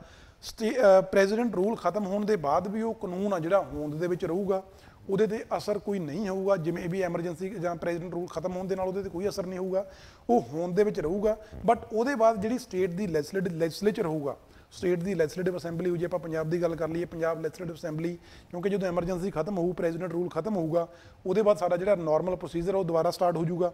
ਜਾਂ ਤਾਂ ਸਾਡੀ ਨਵੀਂ ਜੇ ਜਿਵੇਂ ਕਹ ਲਓ ਵੀ ਸਹੀ ਢੰਗਾਂ ਦੇ ਉੱਪਰ ਇਹ ਪ੍ਰੈਜ਼ੀਡੈਂਟ ਰੂਲ ਲੱਗਿਆ ਸੀ ਤਾਂ ਉਹਦੇ ਬਾਅਦ ਨਵੀਆਂ ਇਲੈਕਸ਼ਨ ਹੋਣਗੀਆਂ, ਨਵੀਂ ਸਾਡੀ ਲੈਜਿਸਲੇਟਿਵ ਅਸੈਂਬਲੀ ਹੈ ਜਿਹੜੀ ਉਹ ਚੁਣੀ ਜਾਊਗੀ। ਉਹ ਉਸ ਜਿਹੜੇ ਬਣੇ ਹੋਏ ਜਿਹੜਾ ਪਹਿਲਾਂ ਐਮਰਜੈਂਸੀ ਦੇ ਦੌਰਾਨ ਜਾਂ ਪ੍ਰੈਜ਼ੀਡੈਂਟ ਰੂਲ ਦੇ ਦੌਰਾਨ ਜਿਹੜਾ ਕਾਨੂੰਨ ਪਾਰਲੀਮੈਂਟ ਨੇ ਬਣਾਇਆ ਸੀ ਉਸ ਕਾਨੂੰਨ ਨੂੰ ਉਹ ਜਿਹੜੀ ਲੈਜਿਸਲੇਟਿਵ ਅਸੈਂਬਲੀ ਹੋਊਗੀ ਉਹਨੂੰ ਚੇਂਜ ਵੀ ਕਰ ਸਕਦੀ ਆ, ਉਹਨੂੰ ਰੱਦ ਵੀ ਕਰ ਸਕਦੀ ਆ, ਉਹਨੂੰ ਬਦਲ ਕੇ ਨਵਾਂ ਕਾਨੂੰਨ ਵੀ ਬਣਾ ਸਕਦੀ ਆ। ਬਟ ਐਮਰਜੈਂਸੀ ਖਤਮ ਹੋਣ ਦੇ ਨਾਲ ਉਹ ਕਾਨੂੰਨ ਆਪਣੇ ਆਪ ਖਤਮ ਨਹੀਂ ਹੋਊਗਾ, ਉਹ ਹੋਂਦ ਦੇ ਵਿੱਚ ਰਹੂਗਾ। ਉਹਦੇ ਬਾਅਦ ਜਿਹੜੀ ਅਸੈਂਬਲੀ ਹੋਊਗੀ ਸਾਡੀ ਲੈਜਿਸਲੇਚਰ ਹੋਊਗਾ ਉਹ ਉਹਦੇ 'ਚ ਬਦਲਾਅ ਕਰ ਸਕਦਾ ਤੇ ਉਹਨੂੰ ਚੇਂਜ ਕਰਕੇ ਨਵਾਂ ਕਾਨੂੰਨ ਵੀ ਬਣਾ ਸਕਦਾ। ਠੀਕ ਹੈ ਜੀ, ਇਹ ਸਾਡੇ ਕੋਲ ਹੋਊਗੇ ਇਹਦੇ ਕੀ ਅਸਰ ਹੋਣਗੇ ਇਹਦੇ। ਠੀਕ ਹੈ, ਪਲੱਸ ਧਿਆਨ ਰੱਖ ਲਓ ਜਿਹੜੇ ਸਾਡੇ ਫੰਡਾਮੈਂਟਲ ਰਾਈਟਸ ਨੇ, ਫੰਡਾਮੈਂਟਲ ਰਾਈਟਸ ਦੇ ਉੱਪਰ ਪ੍ਰੈਜ਼ੀਡੈਂਟ ਰੂਲ ਦਾ ਕੋਈ ਅਸਰ ਨਹੀਂ ਹੁੰਦਾ। ਠੀਕ ਹੈ, ਨੈਸ਼ਨਲ ਐਮਰਜੈਂਸੀ ਵੇਲੇ ਫੰਡਾਮੈਂਟਲ ਰਾਈਟਸ ਨੇ ਜਿਹੜੇ ਉਹਨਾਂ ਦੀ ਇਨਫੋਰਸਮੈਂਟ ਨੂੰ ਸਸਪੈਂਡ ਕੀਤਾ ਜਾਂਦਾ, ਬਟ ਪ੍ਰੈਜ਼ੀਡੈਂਟ ਰੂਲ ਦੇ ਉੱਪਰ ਜਦੋਂ ਪ੍ਰੈਜ਼ੀਡੈਂਟ ਰੂਲ ਦੇ ਅੰਡਰ ਕੋਈ ਸਟੇਟ ਚੱਲ ਰਹੀ ਆ ਤਾਂ ਉੱਥੋਂ ਦੇ ਜਿਹੜੇ ਲੋਕ ਨੇ ਉਹਨਾਂ ਦੇ ਜਿਹੜੇ ਮੌਲਿਕ ਅਧਿਕਾਰ ਨੇ, ਫੰਡਾਮੈਂਟਲ ਰਾਈਟਸ ਨੇ ਜਿਹੜੇ, ਉਹਨਾਂ ਦੇ ਉੱਪਰ ਕੋਈ ਅਸਰ ਨਹੀਂ ਹੁੰਦਾ। ਉਹ ਉਸੇ ਤਰ੍ਹਾਂ ਜਿਵੇਂ ਨਾਰਮਲ ਟਾਈਮ ਚੱਲਦੇ ਨੇ ਉਸੇ ਤਰ੍ਹਾਂ ਹੁਣ ਵੀ ਉਹ ਇਨਫੋਰਸ ਕੀਤੇ ਜਾਂਦੇ ਨੇ। ਠੀਕ ਹੈ ਜੀ, ਇਹ ਸਾਡੇ ਕੋਲੇ ਕਾਨੂੰਨ ਬਾਰੇ ਹੋ ਗਿਆ, ਕੀ ਇਹਦੇ ਅਸਰ ਹੁੰਦੇ ਨੇ। ਫਿਰ ਆਪਾਂ ਗੱਲ ਕਰ ਲਈਏ ਜੁਡੀਸ਼ੀਅਲ ਰਿਵਿਊ, ਮਤਲਬ ਕਿ ਜਿਵੇਂ ਮੈਂ ਤੁਹਾਨੂੰ ਦੱਸਿਆ ਕਿ ਇੰਦਰਾ ਗਾਂਧੀ ਗਵਰਨਮੈਂਟ ਦੇ ਦੌਰਾਨ ਇਹਦਾ ਬਹੁਤ ਮਿਸਯੂਜ਼ ਹੋਇਆ। ਉਸ ਮਿਸਯੂਜ਼ ਨੂੰ ਰੋਕਣ ਦੇ ਲਈ ਇਹਦੇ ਉੱਪਰ ਜੇ ਪ੍ਰੈਜ਼ੀਡੈਂਟ ਰੂਲ ਕਿਸੇ ਸਟੇਟ ਦੇ ਵਿੱਚ ਲਾਗੂ ਕੀਤਾ ਜਾਂਦਾ ਤਾਂ ਉਹਦੇ ਲਈ ਜੁਡੀਸ਼ੀਅਲ ਰਿਵਿਊ ਦੀ ਪ੍ਰੋਵੀਜ਼ਨ ਵੀ ਹੈ। ਮਤਲਬ ਜੁਡੀਸ਼ੀਅਰੀ ਹੈ ਜਿਹੜੀ ਸਾਡਾ ਹਾਈ ਕੋਰਟ ਆ ਜਾਂ ਸਾਡੇ ਸੁਪਰੀਮ ਕੋਰਟਸ ਨੇ, ਉਹ ਉਸ ਡਿਸੀਜ਼ਨ ਨੂੰ ਰਿਵਿਊ ਕਰ ਸਕਦੇ ਨੇ। ਜੇ ਉਹਨਾਂ ਨੂੰ ਲੱਗੇ ਕਿ ਇਹ ਸਹੀ ਜਿਹੜੀ ਪ੍ਰੈਜ਼ੀਡੈਂਟ ਰੂਲ ਆ ਇਹ ਲਾਉਣਾ ਹੀ ਚਾਹੀਦਾ ਸੀ ਸਟੇਟ ਦੇ ਵਿੱਚ, ਇਦਾਂ ਦੇ ਹਾਲਾਤ ਅਸਲ ਦੇ ਵਿੱਚ ਬਣੇ ਹੋਏ ਸੀ, ਤਾਂ ਉਹ ਜਿਹੜੀ ਸਾਡੇ ਉਸ ਡਿਸੀਜ਼ਨ ਨੂੰ ਅਪਹੋਲਡ ਕਰਨਗੇ। ਠੀਕ ਹੈ ਜੀ, ਉਹਨੂੰ ਲਾਗੂ ਰੱਖਣਗੇ। ਬਟ ਜੇ ਉਹਨਾਂ ਨੂੰ ਲੱਗੇ ਕਿ ਇਹ ਗਲਤ ਹੈ, ਇਹ ਨਹੀਂ ਲੱਗਣਾ ਚਾਹੀਦਾ ਸੀ, ਜਾਂ ਇਹ ਸੈਂਟਰਲ ਗਵਰਨਮੈਂਟ ਨੇ ਇਸ ਪ੍ਰੋਵੀਜ਼ਨ ਨੂੰ ਮਿਸਯੂਜ਼ ਕੀਤਾ, ਤਾਂ ਉਸ ਕੇਸ ਦੇ ਵਿੱਚ ਜਿਹੜਾ ਜੁਡੀਸ਼ੀਅਲ ਰਿਵਿਊ ਦੇ ਦੌਰਾਨ ਜੁਡੀਸ਼ਰੀ ਆ ਇਹਨੂੰ ਆਪਣੇ ਕੋਲੇ ਪ੍ਰੈਜ਼ੀਡੈਂਟ ਰੂਲ ਆ ਜਿਹੜਾ ਸਟੇਟ ਦੇ ਵਿੱਚ ਲਾਇਆ ਗਿਆ ਉਹਨੂੰ ਇਲੀਗਲ ਵੀ ਡਿਕਲੇਅਰ ਕਰ ਸਕਦੇ, ਉਹਨੂੰ ਨਲ ਐਂਡ ਵੋਇਡ ਡਿਕਲੇਅਰ ਕਰ ਸਕਦੀ ਹੈ, ਮਤਲਬ ਉਹਨੂੰ ਖਤਮ ਕਰ ਸਕਦੀ ਹੈ। ਉਹਦੇ 'ਚ ਕੀ ਹੋਊਗਾ, ਉਹਦੇ 'ਚ ਜਿਹੜੀ ਉਸ ਤੋਂ ਪਹਿਲਾਂ ਕਾਉਂਸਲ ਆਫ ਮਿਨਿਸਟਰ ਜਿਹਨੂੰ ਡਿਸਮਿਸ ਕੀਤਾ ਗਿਆ, ਪਲੱਸ ਜਿਹੜੀ ਲੈਜਿਸਲੇਟਿਵ ਅਸੈਂਬਲੀ ਜਿਹਨੂੰ ਸਸਪੈਂਡ ਜਾਂ ਡਿਸਮਿਸ ਕੀਤਾ ਗਿਆ, ਉਹਨਾਂ ਨੂੰ ਮੁੜ ਤੋਂ ਬਹਾਲ ਕਰ ਦੂ ਜੁਡੀਸ਼ਰੀ ਇਸ ਕੇਸ ਦੇ ਵਿੱਚ। ਜੇ ਉਹਨਾਂ ਨੂੰ ਲੱਗੇ ਕਿ ਗਲਤ ਗਰਾਊਂਡਸ ਦੇ ਉੱਪਰ ਜਾਂ ਪ੍ਰੋਵੀਜ਼ਨਸ ਨੂੰ ਮਿਸਯੂਜ਼ ਕਰਕੇ ਸੈਂਟਰਲ ਗਵਰਨਮੈਂਟ ਨੇ ਜਾਂ ਪ੍ਰੈਜ਼ੀਡੈਂਟਸ ਰੂਲ ਆ ਜਿਹੜਾ ਸਟੇਟ ਦੇ ਵਿੱਚ ਲਾਗੂ ਕੀਤਾ। ਠੀਕ ਹੈ ਜੀ, ਸੋ ਇਸ ਕੰਟੈਕਸਟ ਦੇ ਵਿੱਚ ਇੱਕ ਇੰਪੋਰਟੈਂਟ ਜੱਜਮੈਂਟ ਆ ਸੁਪਰੀਮ ਕੋਰਟ ਦੀ, ਉਹ ਹੈ ਜੀ ਕੇਸ ਦਾ ਨਾਮ ਹੈ SR ਬੰਬਈ ਕੇਸ। ਇਹ ਇੱਕ SR ਬੰਬਈ ਪਰਸਨ ਸੀ ਜਿਹਨੇ ਪ੍ਰੈਜ਼ੀਡੈਂਟਸ ਰੂਲ ਦੇ ਅਗੇਂਸਟ ਸੁਪਰੀਮ ਕੋਰਟ ਦੇ ਵਿੱਚ ਪਟੀਸ਼ਨ ਪਾਈ। ਉਸ ਪਟੀਸ਼ਨ ਦੇ ਉੱਪਰ ਆਪਣਾ ਫੈਸਲਾ ਦਿੰਦੇ ਹੋਏ ਸੁਪਰੀਮ ਕੋਰਟ ਨੇ ਕਿਹਾ, ਸਭ ਤੋਂ ਪਹਿਲੀ ਗੱਲ ਤਾਂ ਜੁਡੀਸ਼ੀਅਲ ਰਿਵਿਊ ਵਾਲੀ, ਕਿ ਜਿਹੜਾ ਸਾਡਾ ਪ੍ਰੈਜ਼ੀਡੈਂਟ ਰੂਲ ਆ ਉਹਦੀ ਜਿਹੜੀ ਇੰਪੋਜੀਸ਼ਨ ਆ ਕਿਸੇ ਸਟੇਟ ਦੇ ਵਿੱਚ, it is subject to judicial review, ਮਤਲਬ ਇਹਨੂੰ ਜੁਡੀਸ਼ਰੀ ਰਿਵਿਊ ਕਰ ਸਕਦੀ ਹੈ ਸੋ ਦੈਟ ਆਪਾਂ ਮਿਸਯੂਜ਼ ਨੂੰ ਰੋਕ ਸਕੀਏ। ਠੀਕ ਹੈ ਜੀ, ਦੂਸਰੀ ਗੱਲ ਇਹਦੇ 'ਚ ਕਿਹਾ ਗਿਆ ਕਿ ਜੇ ਪ੍ਰੈਜ਼ੀਡੈਂਟ ਨੇ ਕਿਸੇ ਸਟੇਟ ਦੇ ਵਿੱਚ ਰਾਸ਼ਟਰਪਤੀ ਸ਼ਾਸਨ ਲਾਉਣਾ ਤਾਂ ਉਹਦੇ ਲਈ ਉਹਦੇ ਕੋਲੇ ਕੁਝ ਰੈਲੇਵੈਂਟ ਮਟੀਰੀਅਲ ਇਨਫੋਰਮੇਸ਼ਨ ਹੋਣੀ ਚਾਹੀਦੀ ਹੈ, ਕੋਈ ਰੈਲੇਵੈਂਟ ਮਟੀਰੀਅਲ ਐਵੀਡੈਂਸ ਹੋਣਾ ਚਾਹੀਦਾ ਜਿਹਦੇ ਬਿਹਾਫ ਤੇ ਉਹ ਰਾਸ਼ਟਰਪਤੀ ਸ਼ਾਸਨ ਲਾਉਂਦਾ। ਠੀਕ ਹੈ ਜੀ, ਬਿਨਾਂ ਮਟੀਰੀਅਲ ਐਵੀਡੈਂਸ ਤੋਂ ਬਿਨਾਂ ਉੱਥੇ ਇੱਕ ਰਾਸ਼ਟਰਪਤੀ ਸ਼ਾਸਨ ਨਹੀਂ ਲਾਗੂ ਕੀਤਾ ਜਾ ਸਕਦਾ। ਫਿਰ ਤੀਜੀ ਗੱਲ ਇਹਦੇ 'ਚ ਕੇਸ ਸੁਪਰੀਮ ਕੋਰਟ ਨੇ ਕਹੀ ਕਿ ਜੇ ਰਾਸ਼ਟਰਪਤੀ ਸ਼ਾਸਨ ਜਿਹੜਾ ਲਾਗੂ ਹੋਇਆ ਕਿਸੇ ਸਟੇਟ ਦੇ ਵਿੱਚ ਉਹਦੇ ਅਗੇਂਸਟ ਕੋਈ ਪਟੀਸ਼ਨ ਆਉਂਦੀ ਆ ਕੋਰਟ ਦੇ ਵਿੱਚ, ਤਾਂ ਉਸ ਰਾਸ਼ਟਰਪਤੀ ਸ਼ਾਸਨ ਨੂੰ ਵੈਲਿਡ ਡਿਕਲੇਅਰ ਕਰਨ ਦੇ ਲਈ ਜਿਹੜੇ ਪ੍ਰੂਫ ਪੇਸ਼ ਕਰਨੇ ਹੋਣਗੇ ਉਹਦੀ ਜਿਹੜੀ ਜ਼ਿੰਮੇਵਾਰੀ ਆ ਉਹ ਸਾਡੀ ਸੈਂਟਰਲ ਗਵਰਨਮੈਂਟ ਦੇ ਉੱਪਰ ਜ਼ਿੰਮੇਵਾਰੀ ਆ, ਮਤਲਬ ਨਾ ਕਿ ਸਟੇਟ ਗਵਰਨਮੈਂਟ। ਮਤਲਬ ਕਿ ਉਹਦੇ 'ਚ ਜੇ ਇੱਕ ਵਾਰੀ ਪਟੀਸ਼ਨ ਇਹਦੇ ਅਗੇਂਸਟ ਪੈਂਦੀ ਆ ਰਾਸ਼ਟਰਪਤੀ ਸ਼ਾਸਨ ਦੇ ਅਗੇਂਸਟ ਸੁਪਰੀਮ ਕੋਰਟ ਦੇ ਵਿੱਚ, ਤਾਂ ਸੈਂਟਰਲ ਗਵਰਨਮੈਂਟ ਦੀ ਜ਼ਿੰਮੇਵਾਰੀ ਬਣਦੀ ਆ ਕਿ ਉਸ ਰਾਸ਼ਟਰਪਤੀ ਸ਼ਾਸਨ ਨੂੰ ਵੈਲਿਡ ਡਿਕਲੇਅਰ ਕਰਨ ਦੇ ਲਈ ਜਿਹੜੇ ਪ੍ਰੂਫ ਨੇ ਉਹ ਕਲੈਕਟ ਕਰਕੇ ਕੋਰਟ ਦੇ ਮੂਹਰੇ ਪੇਸ਼ ਕੀਤੇ ਜਾਣ। ਠੀਕ ਹੈ ਜੀ, ਚੌਥੀ ਗੱਲ ਇਹਦੇ 'ਚ ਕਹੀ ਗਈ ਕਿ ਜੇ ਜੁਡੀਸ਼ਰੀ ਨੂੰ ਲੱਗਦਾ ਕਿ ਗਲਤ ਗਰਾਊਂਡਸ ਦੇ ਉੱਪਰ ਪ੍ਰੈਜ਼ੀਡੈਂਟ ਰੂਲ ਸਟੇਟ ਦੇ ਵਿੱਚ ਲਾਗੂ ਕੀਤਾ ਗਿਆ, ਤਾਂ ਜੁਡੀਸ਼ਰੀ ਹੈ ਜਿਹੜੀ ਸਾਡੀ ਜੁਡੀਸ਼ੀਅਲ ਬਾਡੀਜ਼ ਨੇ, ਜਿਹੜੇ ਸਾਡਾ ਜੁਡੀਸ਼ਰੀ ਆ ਉਹ ਇੰਪਾਵਰਡ ਆ ਕਿ ਜਿਹੜੀ ਉੱਥੇ ਉਸ ਪ੍ਰੈਜ਼ੀਡੈਂਟਸ ਰੂਲ ਨੂੰ ਖਤਮ ਕਰਕੇ, ਜਿਹੜਾ ਗਲਤ ਤਰੀਕੇ ਨਾਲ ਲਾਇਆ ਗਿਆ ਸੀ ਉਹਨੂੰ ਖਤਮ ਕਰਕੇ, ਜਿਹੜੇ ਸਾਡੇ ਕਾਉਂਸਲ ਆਫ ਮਿਨਿਸਟਰ ਜਿਨ੍ਹਾਂ ਨੂੰ ਡਿਸਮਿਸ ਕੀਤਾ ਗਿਆ ਉਹਨਾਂ ਨੂੰ ਮੁੜ ਬਹਾਲ ਕਰੇ, ਪਲੱਸ ਜਿਹੜੀ ਲੈਜਿਸਲੇਟਿਵ ਅਸੈਂਬਲੀ ਹੈ ਜਿਹਨੂੰ ਸਸਪੈਂਡ ਕੀਤਾ ਗਿਆ ਜਾਂ ਜਿਹਨੂੰ ਡਿਸਮਿਸ ਵੀ ਕੀਤਾ ਗਿਆ ਹੋਇਆ ਜਾ ਸਕਦਾ, ਉਹਨਾਂ ਨੂੰ ਮੁੜ ਤੋਂ ਬਹਾਲ ਕਰ ਦਿੰਦਾ ਉਸੇ ਨੂੰ। ਮਤਲਬ ਕਿ ਨਵੀਆਂ ਇਲੈਕਸ਼ਨਸ ਨਹੀਂ ਹੋਣਗੀਆਂ, ਜਿਹੜੀ ਬੋਡੀ ਪਹਿਲਾਂ ਕੰਮ ਕਰ ਰਹੀ ਸੀ ਉਹਨਾਂ ਬੋਡੀਜ਼ ਨੂੰ ਦੁਬਾਰ ਤੋਂ ਆਫਿਸ ਦੇ ਵਿੱਚ ਲੈ ਆਉਂਦੀ ਹੈ ਜੁਡੀਸ਼ਰੀ, ਜੇ ਉਹਨਾਂ ਨੂੰ ਲੱਗੇ ਕਿ ਗਲਤ ਗਰਾਊਂਡਸ ਦੇ ਉੱਪਰ ਜਿਹੜਾ ਪ੍ਰੈਜ਼ੀਡੈਂਟ ਰੂਲ ਆ ਸਟੇਟ ਦੇ ਵਿੱਚ ਲਾਗੂ ਕੀਤਾ ਗਿਆ। ਠੀਕ ਹੈ ਜੀ, ਇਸ ਤਰ੍ਹਾਂ ਦੇ ਕੇਸਿਸ ਇਸ ਤੋਂ ਪਹਿਲਾਂ ਹੋਏ ਨੇ। 2016-17 ਦੇ ਵਿੱਚ ਉੱਤਰਾਖੰਡ ਦੀ ਗਵਰਨਮੈਂਟ ਆ ਜਿਹੜੀ, ਉੱਤਰਾਖੰਡ ਗਵਰਨਮੈਂਟ ਨੂੰ ਉੱਥੋਂ ਦੀ ਕੌਂਸਲ ਆਫ ਮਿਨਿਸਟਰ ਨੂੰ ਡਿਸਮਿਸ ਕਰਕੇ ਉੱਥੇ ਪ੍ਰੈਜ਼ੀਡੈਂਟਸ ਰੂਲ ਲਾਇਆ ਗਿਆ ਸੀ, ਤੇ ਉਹਦੇ ਖਿਲਾਫ ਫਿਰ ਸਾਡੇ ਕੋਲ ਜਦੋਂ ਪਟੀਸ਼ਨ ਗਈ ਕੋਰਟ ਦੇ ਵਿੱਚ ਤਾਂ ਕੋਰਟ ਨੂੰ ਲੱਗਿਆ ਕਿ ਗਲਤ ਗਰਾਊਂਡਸ ਦੇ ਉੱਪਰ ਪ੍ਰੈਜ਼ੀਡੈਂਟਸ ਰੂਲ ਲਾਗੂ ਕੀਤਾ ਗਿਆ। ਸੋ ਉਹਨਾਂ ਨੇ ਫਿਰ ਉੱਥੋਂ ਜਿਹੜੀ ਉੱਥੋਂ ਦੀ ਗਵਰਨਮੈਂਟ ਸੀ ਪਲੱਸ ਉੱਥੋਂ ਦੀ ਲੈਜਿਸਲੇਟਿਵ ਬੋਡੀ ਸੀ ਉਹਨਾਂ ਨੂੰ ਮੁੜ ਬਹਾਲ ਕਰਤਾ ਸੀ ਤੇ ਉੱਥੇ ਪ੍ਰੈਜ਼ੀਡੈਂਟ ਰੂਲਾਂ ਨੂੰ ਖਤਮ ਕਰਤਾ ਸੀ। ਠੀਕ ਹੈ ਜੀ, ਸੋ ਇਹਦੇ ਤੋਂ ਜਿਵੇਂ ਕਹਿ ਲਓ ਵੀ ਜਿਵੇਂ ਬਹੁਤ ਸਾਰੀਆਂ ਇਦਾਂ ਦੀਆਂ ਨਿਊਜ਼ ਮੀਡੀਆ ਦੇ ਵਿੱਚ ਚੱਲ ਰਹੀਆਂ ਨੇ ਜਾਂ ਆਮ ਲੋਕਾਂ ਦੇ ਵਿੱਚ ਗੱਲਾਂ ਹੋ ਰਹੀਆਂ ਨੇ ਕਿ ਹੁਣ ਤਾਂ ਪੰਜਾਬ ਦਾ ਜਿਹੜਾ ਸਿਸਟਮ ਆ ਉਹ ਖਰਾਬ ਹੋ ਗਿਆ, ਪ੍ਰੈਜ਼ੀਡੈਂਟ ਰੂਲ ਇੱਥੇ ਲਾਗੂ ਹੋ ਜਾਊਗਾ। ਲਾਗੂ ਹੋ ਸਕਦਾ, ਬਟ ਉਹ ਕਿਸੇ ਗਲਤ ਤਰੀਕੇ ਨਾਲ ਲਾਗੂ ਨਹੀਂ ਹੋਊਗਾ। ਜੇ ਉਦਾਂ ਦੇ ਹਾਲਾਤ ਬਣਨਗੇ ਫੇਰ ਹੀ ਪ੍ਰੈਜ਼ੀਡੈਂਟ ਰੂਲ ਲਾਗੂ ਹੋਊਗਾ, ਅਦਰਵਾਈਜ਼ ਨਹੀਂ ਹੋਊਗਾ। ਕਿਉਂਕਿ ਮੈਂ ਤੁਹਾਨੂੰ ਦੱਸਿਆ ਕਿੰਨੇ ਤਰ੍ਹਾਂ ਦੇ ਸੇਫਗਾਰਡਸ ਦਿੱਤੇ ਗਏ ਨੇ। ਪਹਿਲਾਂ ਤਾਂ ਪਾਰਲੀਮੈਂਟ ਨੇ ਅਪਰੂਵ ਕਰਨਾ, ਠੀਕ ਹੈ ਨਾ, ਪ੍ਰੈਜ਼ੀਡੈਂਟ ਕਹਿ ਸਕਦਾ, ਬਟ ਉਹਨੂੰ ਪਾਸ ਕਰਨ ਦੇ ਲਈ ਪਾਰਲੀਮੈਂਟ ਦੀ ਮਨਜ਼ੂਰੀ ਵੀ ਚਾਹੀਦੀ ਹੈ। ਜੇ ਉਹ 2 ਮਹੀਨਿਆਂ ਦੇ ਦੌਰਾਨ ਪਾਰਲੀਮੈਂਟ ਨੇ ਅਪਰੂਵ ਨਾ ਕੀਤਾ, ਉਹ ਜਿਹੜਾ ਪ੍ਰੋਕਲੇਮੇਸ਼ਨ ਆ ਉਹ ਖਤਮ ਹੋ ਜਾਊਗਾ, ਪ੍ਰੈਜ਼ੀਡੈਂਟ ਰੂਲ ਖਤਮ ਹੋ ਜਾਊਗਾ। ਠੀਕ ਹੈ ਜੀ, ਦੂਜੀ ਗੱਲ, ਜੇ ਲਾਗੂ ਹੋ ਵੀ ਗਿਆ, ਦੋਨੋਂ ਹਾਊਸਿਸ ਨੇ ਪਾਸ ਵੀ ਕਰਤਾ, ਉਹਦੇ ਬਾਅਦ ਸਾਡੇ ਕੋਲੇ ਜੁਡੀਸ਼ੀਅਲ ਰਿਵਿਊ ਦੀ ਆਪਸ਼ਨ ਵੀ ਆ। ਜੁਡੀਸ਼ਰੀ ਦੇ ਵਿੱਚ ਸਾਡੇ ਕੋਲੇ ਜਾ ਸਕਦੀਆਂ ਨੇ, ਸਾਡੀਆਂ ਸਟੇਟਸ ਨੇ ਜਿਹੜੀਆਂ, ਉੱਥੇ ਜਾ ਕੇ ਪਟੀਸ਼ਨ ਪਾ ਸਕਦੀਆਂ ਨੇ, ਤੇ ਉੱਥੇ ਜੇ ਜੁਡੀਸ਼ਰੀ ਨੂੰ ਲੱਗਦਾ ਕਿ ਇਹਨਾਂ ਪ੍ਰੋਵੀਜ਼ਨਸ ਨੂੰ ਮਿਸਯੂਜ਼ ਕਰਕੇ ਪ੍ਰੈਜ਼ੀਡੈਂਟਸ ਰੂਲ ਗਲਤ ਤਰੀਕੇ ਨਾਲ ਸਟੇਟ ਦੇ ਵਿੱਚ ਲਾਇਆ ਤਾਂ ਉਹਨੂੰ ਵੀ ਖਤਮ ਕੀਤਾ ਜਾ ਸਕਦਾ। ਠੀਕ ਹੈ ਜੀ, ਸੋ ਇਹਦੇ ਤੋਂ ਸਾਨੂੰ ਡਰਨ ਦੀ ਲੋੜ ਨਹੀਂ ਹੈ, ਇਹਦੇ ਬਾਰੇ ਜਿਹੜੀਆਂ ਅਫਵਾਹਾਂ ਨੇ ਉਹਨਾਂ ਤੋਂ ਬਚਣ ਦੀ ਲੋੜ ਆ। ਸੋ ਬਟ ਹਾਂ, ਇੱਕ ਗੱਲ ਇਹ ਹੈ ਕਿ ਸਟੇਟ ਗਵਰਨਮੈਂਟ ਨੂੰ ਹੋਰ ਜ਼ਿਆਦਾ ਰਿਸਪੌਂਸੀਬਲ ਹੋਣ ਦੀ ਲੋੜ ਆ। ਜਿਹੜੀ ਇਨਫੋਰਮੇਸ਼ਨ ਗਵਰਨਰ ਮੰਗ ਰਹੇ ਨੇ ਉਹਦੇ ਤੇ ਪ੍ਰੈਸ ਕਾਨਫਰੰਸਿਸ ਕਰਨ ਦੇ ਨਾਲੋਂ ਜ਼ਿਆਦਾ ਵਧੀਆ ਹੈ ਕਿ ਉਹ ਜਿਹੜੀ ਰੈਲੇਵੈਂਟ ਇਨਫੋਰਮੇਸ਼ਨ ਉਹਨਾਂ ਨੂੰ ਦੇਣ, ਤੇ ਜਿਹੜੇ ਜਿਵੇਂ ਕਹਿ ਲਓ ਇਦਾਂ ਦੀਆਂ ਐਲੀਗੇਸ਼ਨਸ ਲਾਈਆਂ ਜਾ ਰਹੀਆਂ ਨੇ ਸਟੇਟ ਗਵਰਨਮੈਂਟ ਦੇ ਉੱਪਰ ਜਾਂ ਲੋਕਾਂ ਦੇ ਵਿੱਚ ਇੱਕ ਡਰ ਬਣ ਰਿਹਾ, ਉਹ ਡਰ ਆ ਜਿਹੜਾ ਖਤਮ ਹੋਵੇ।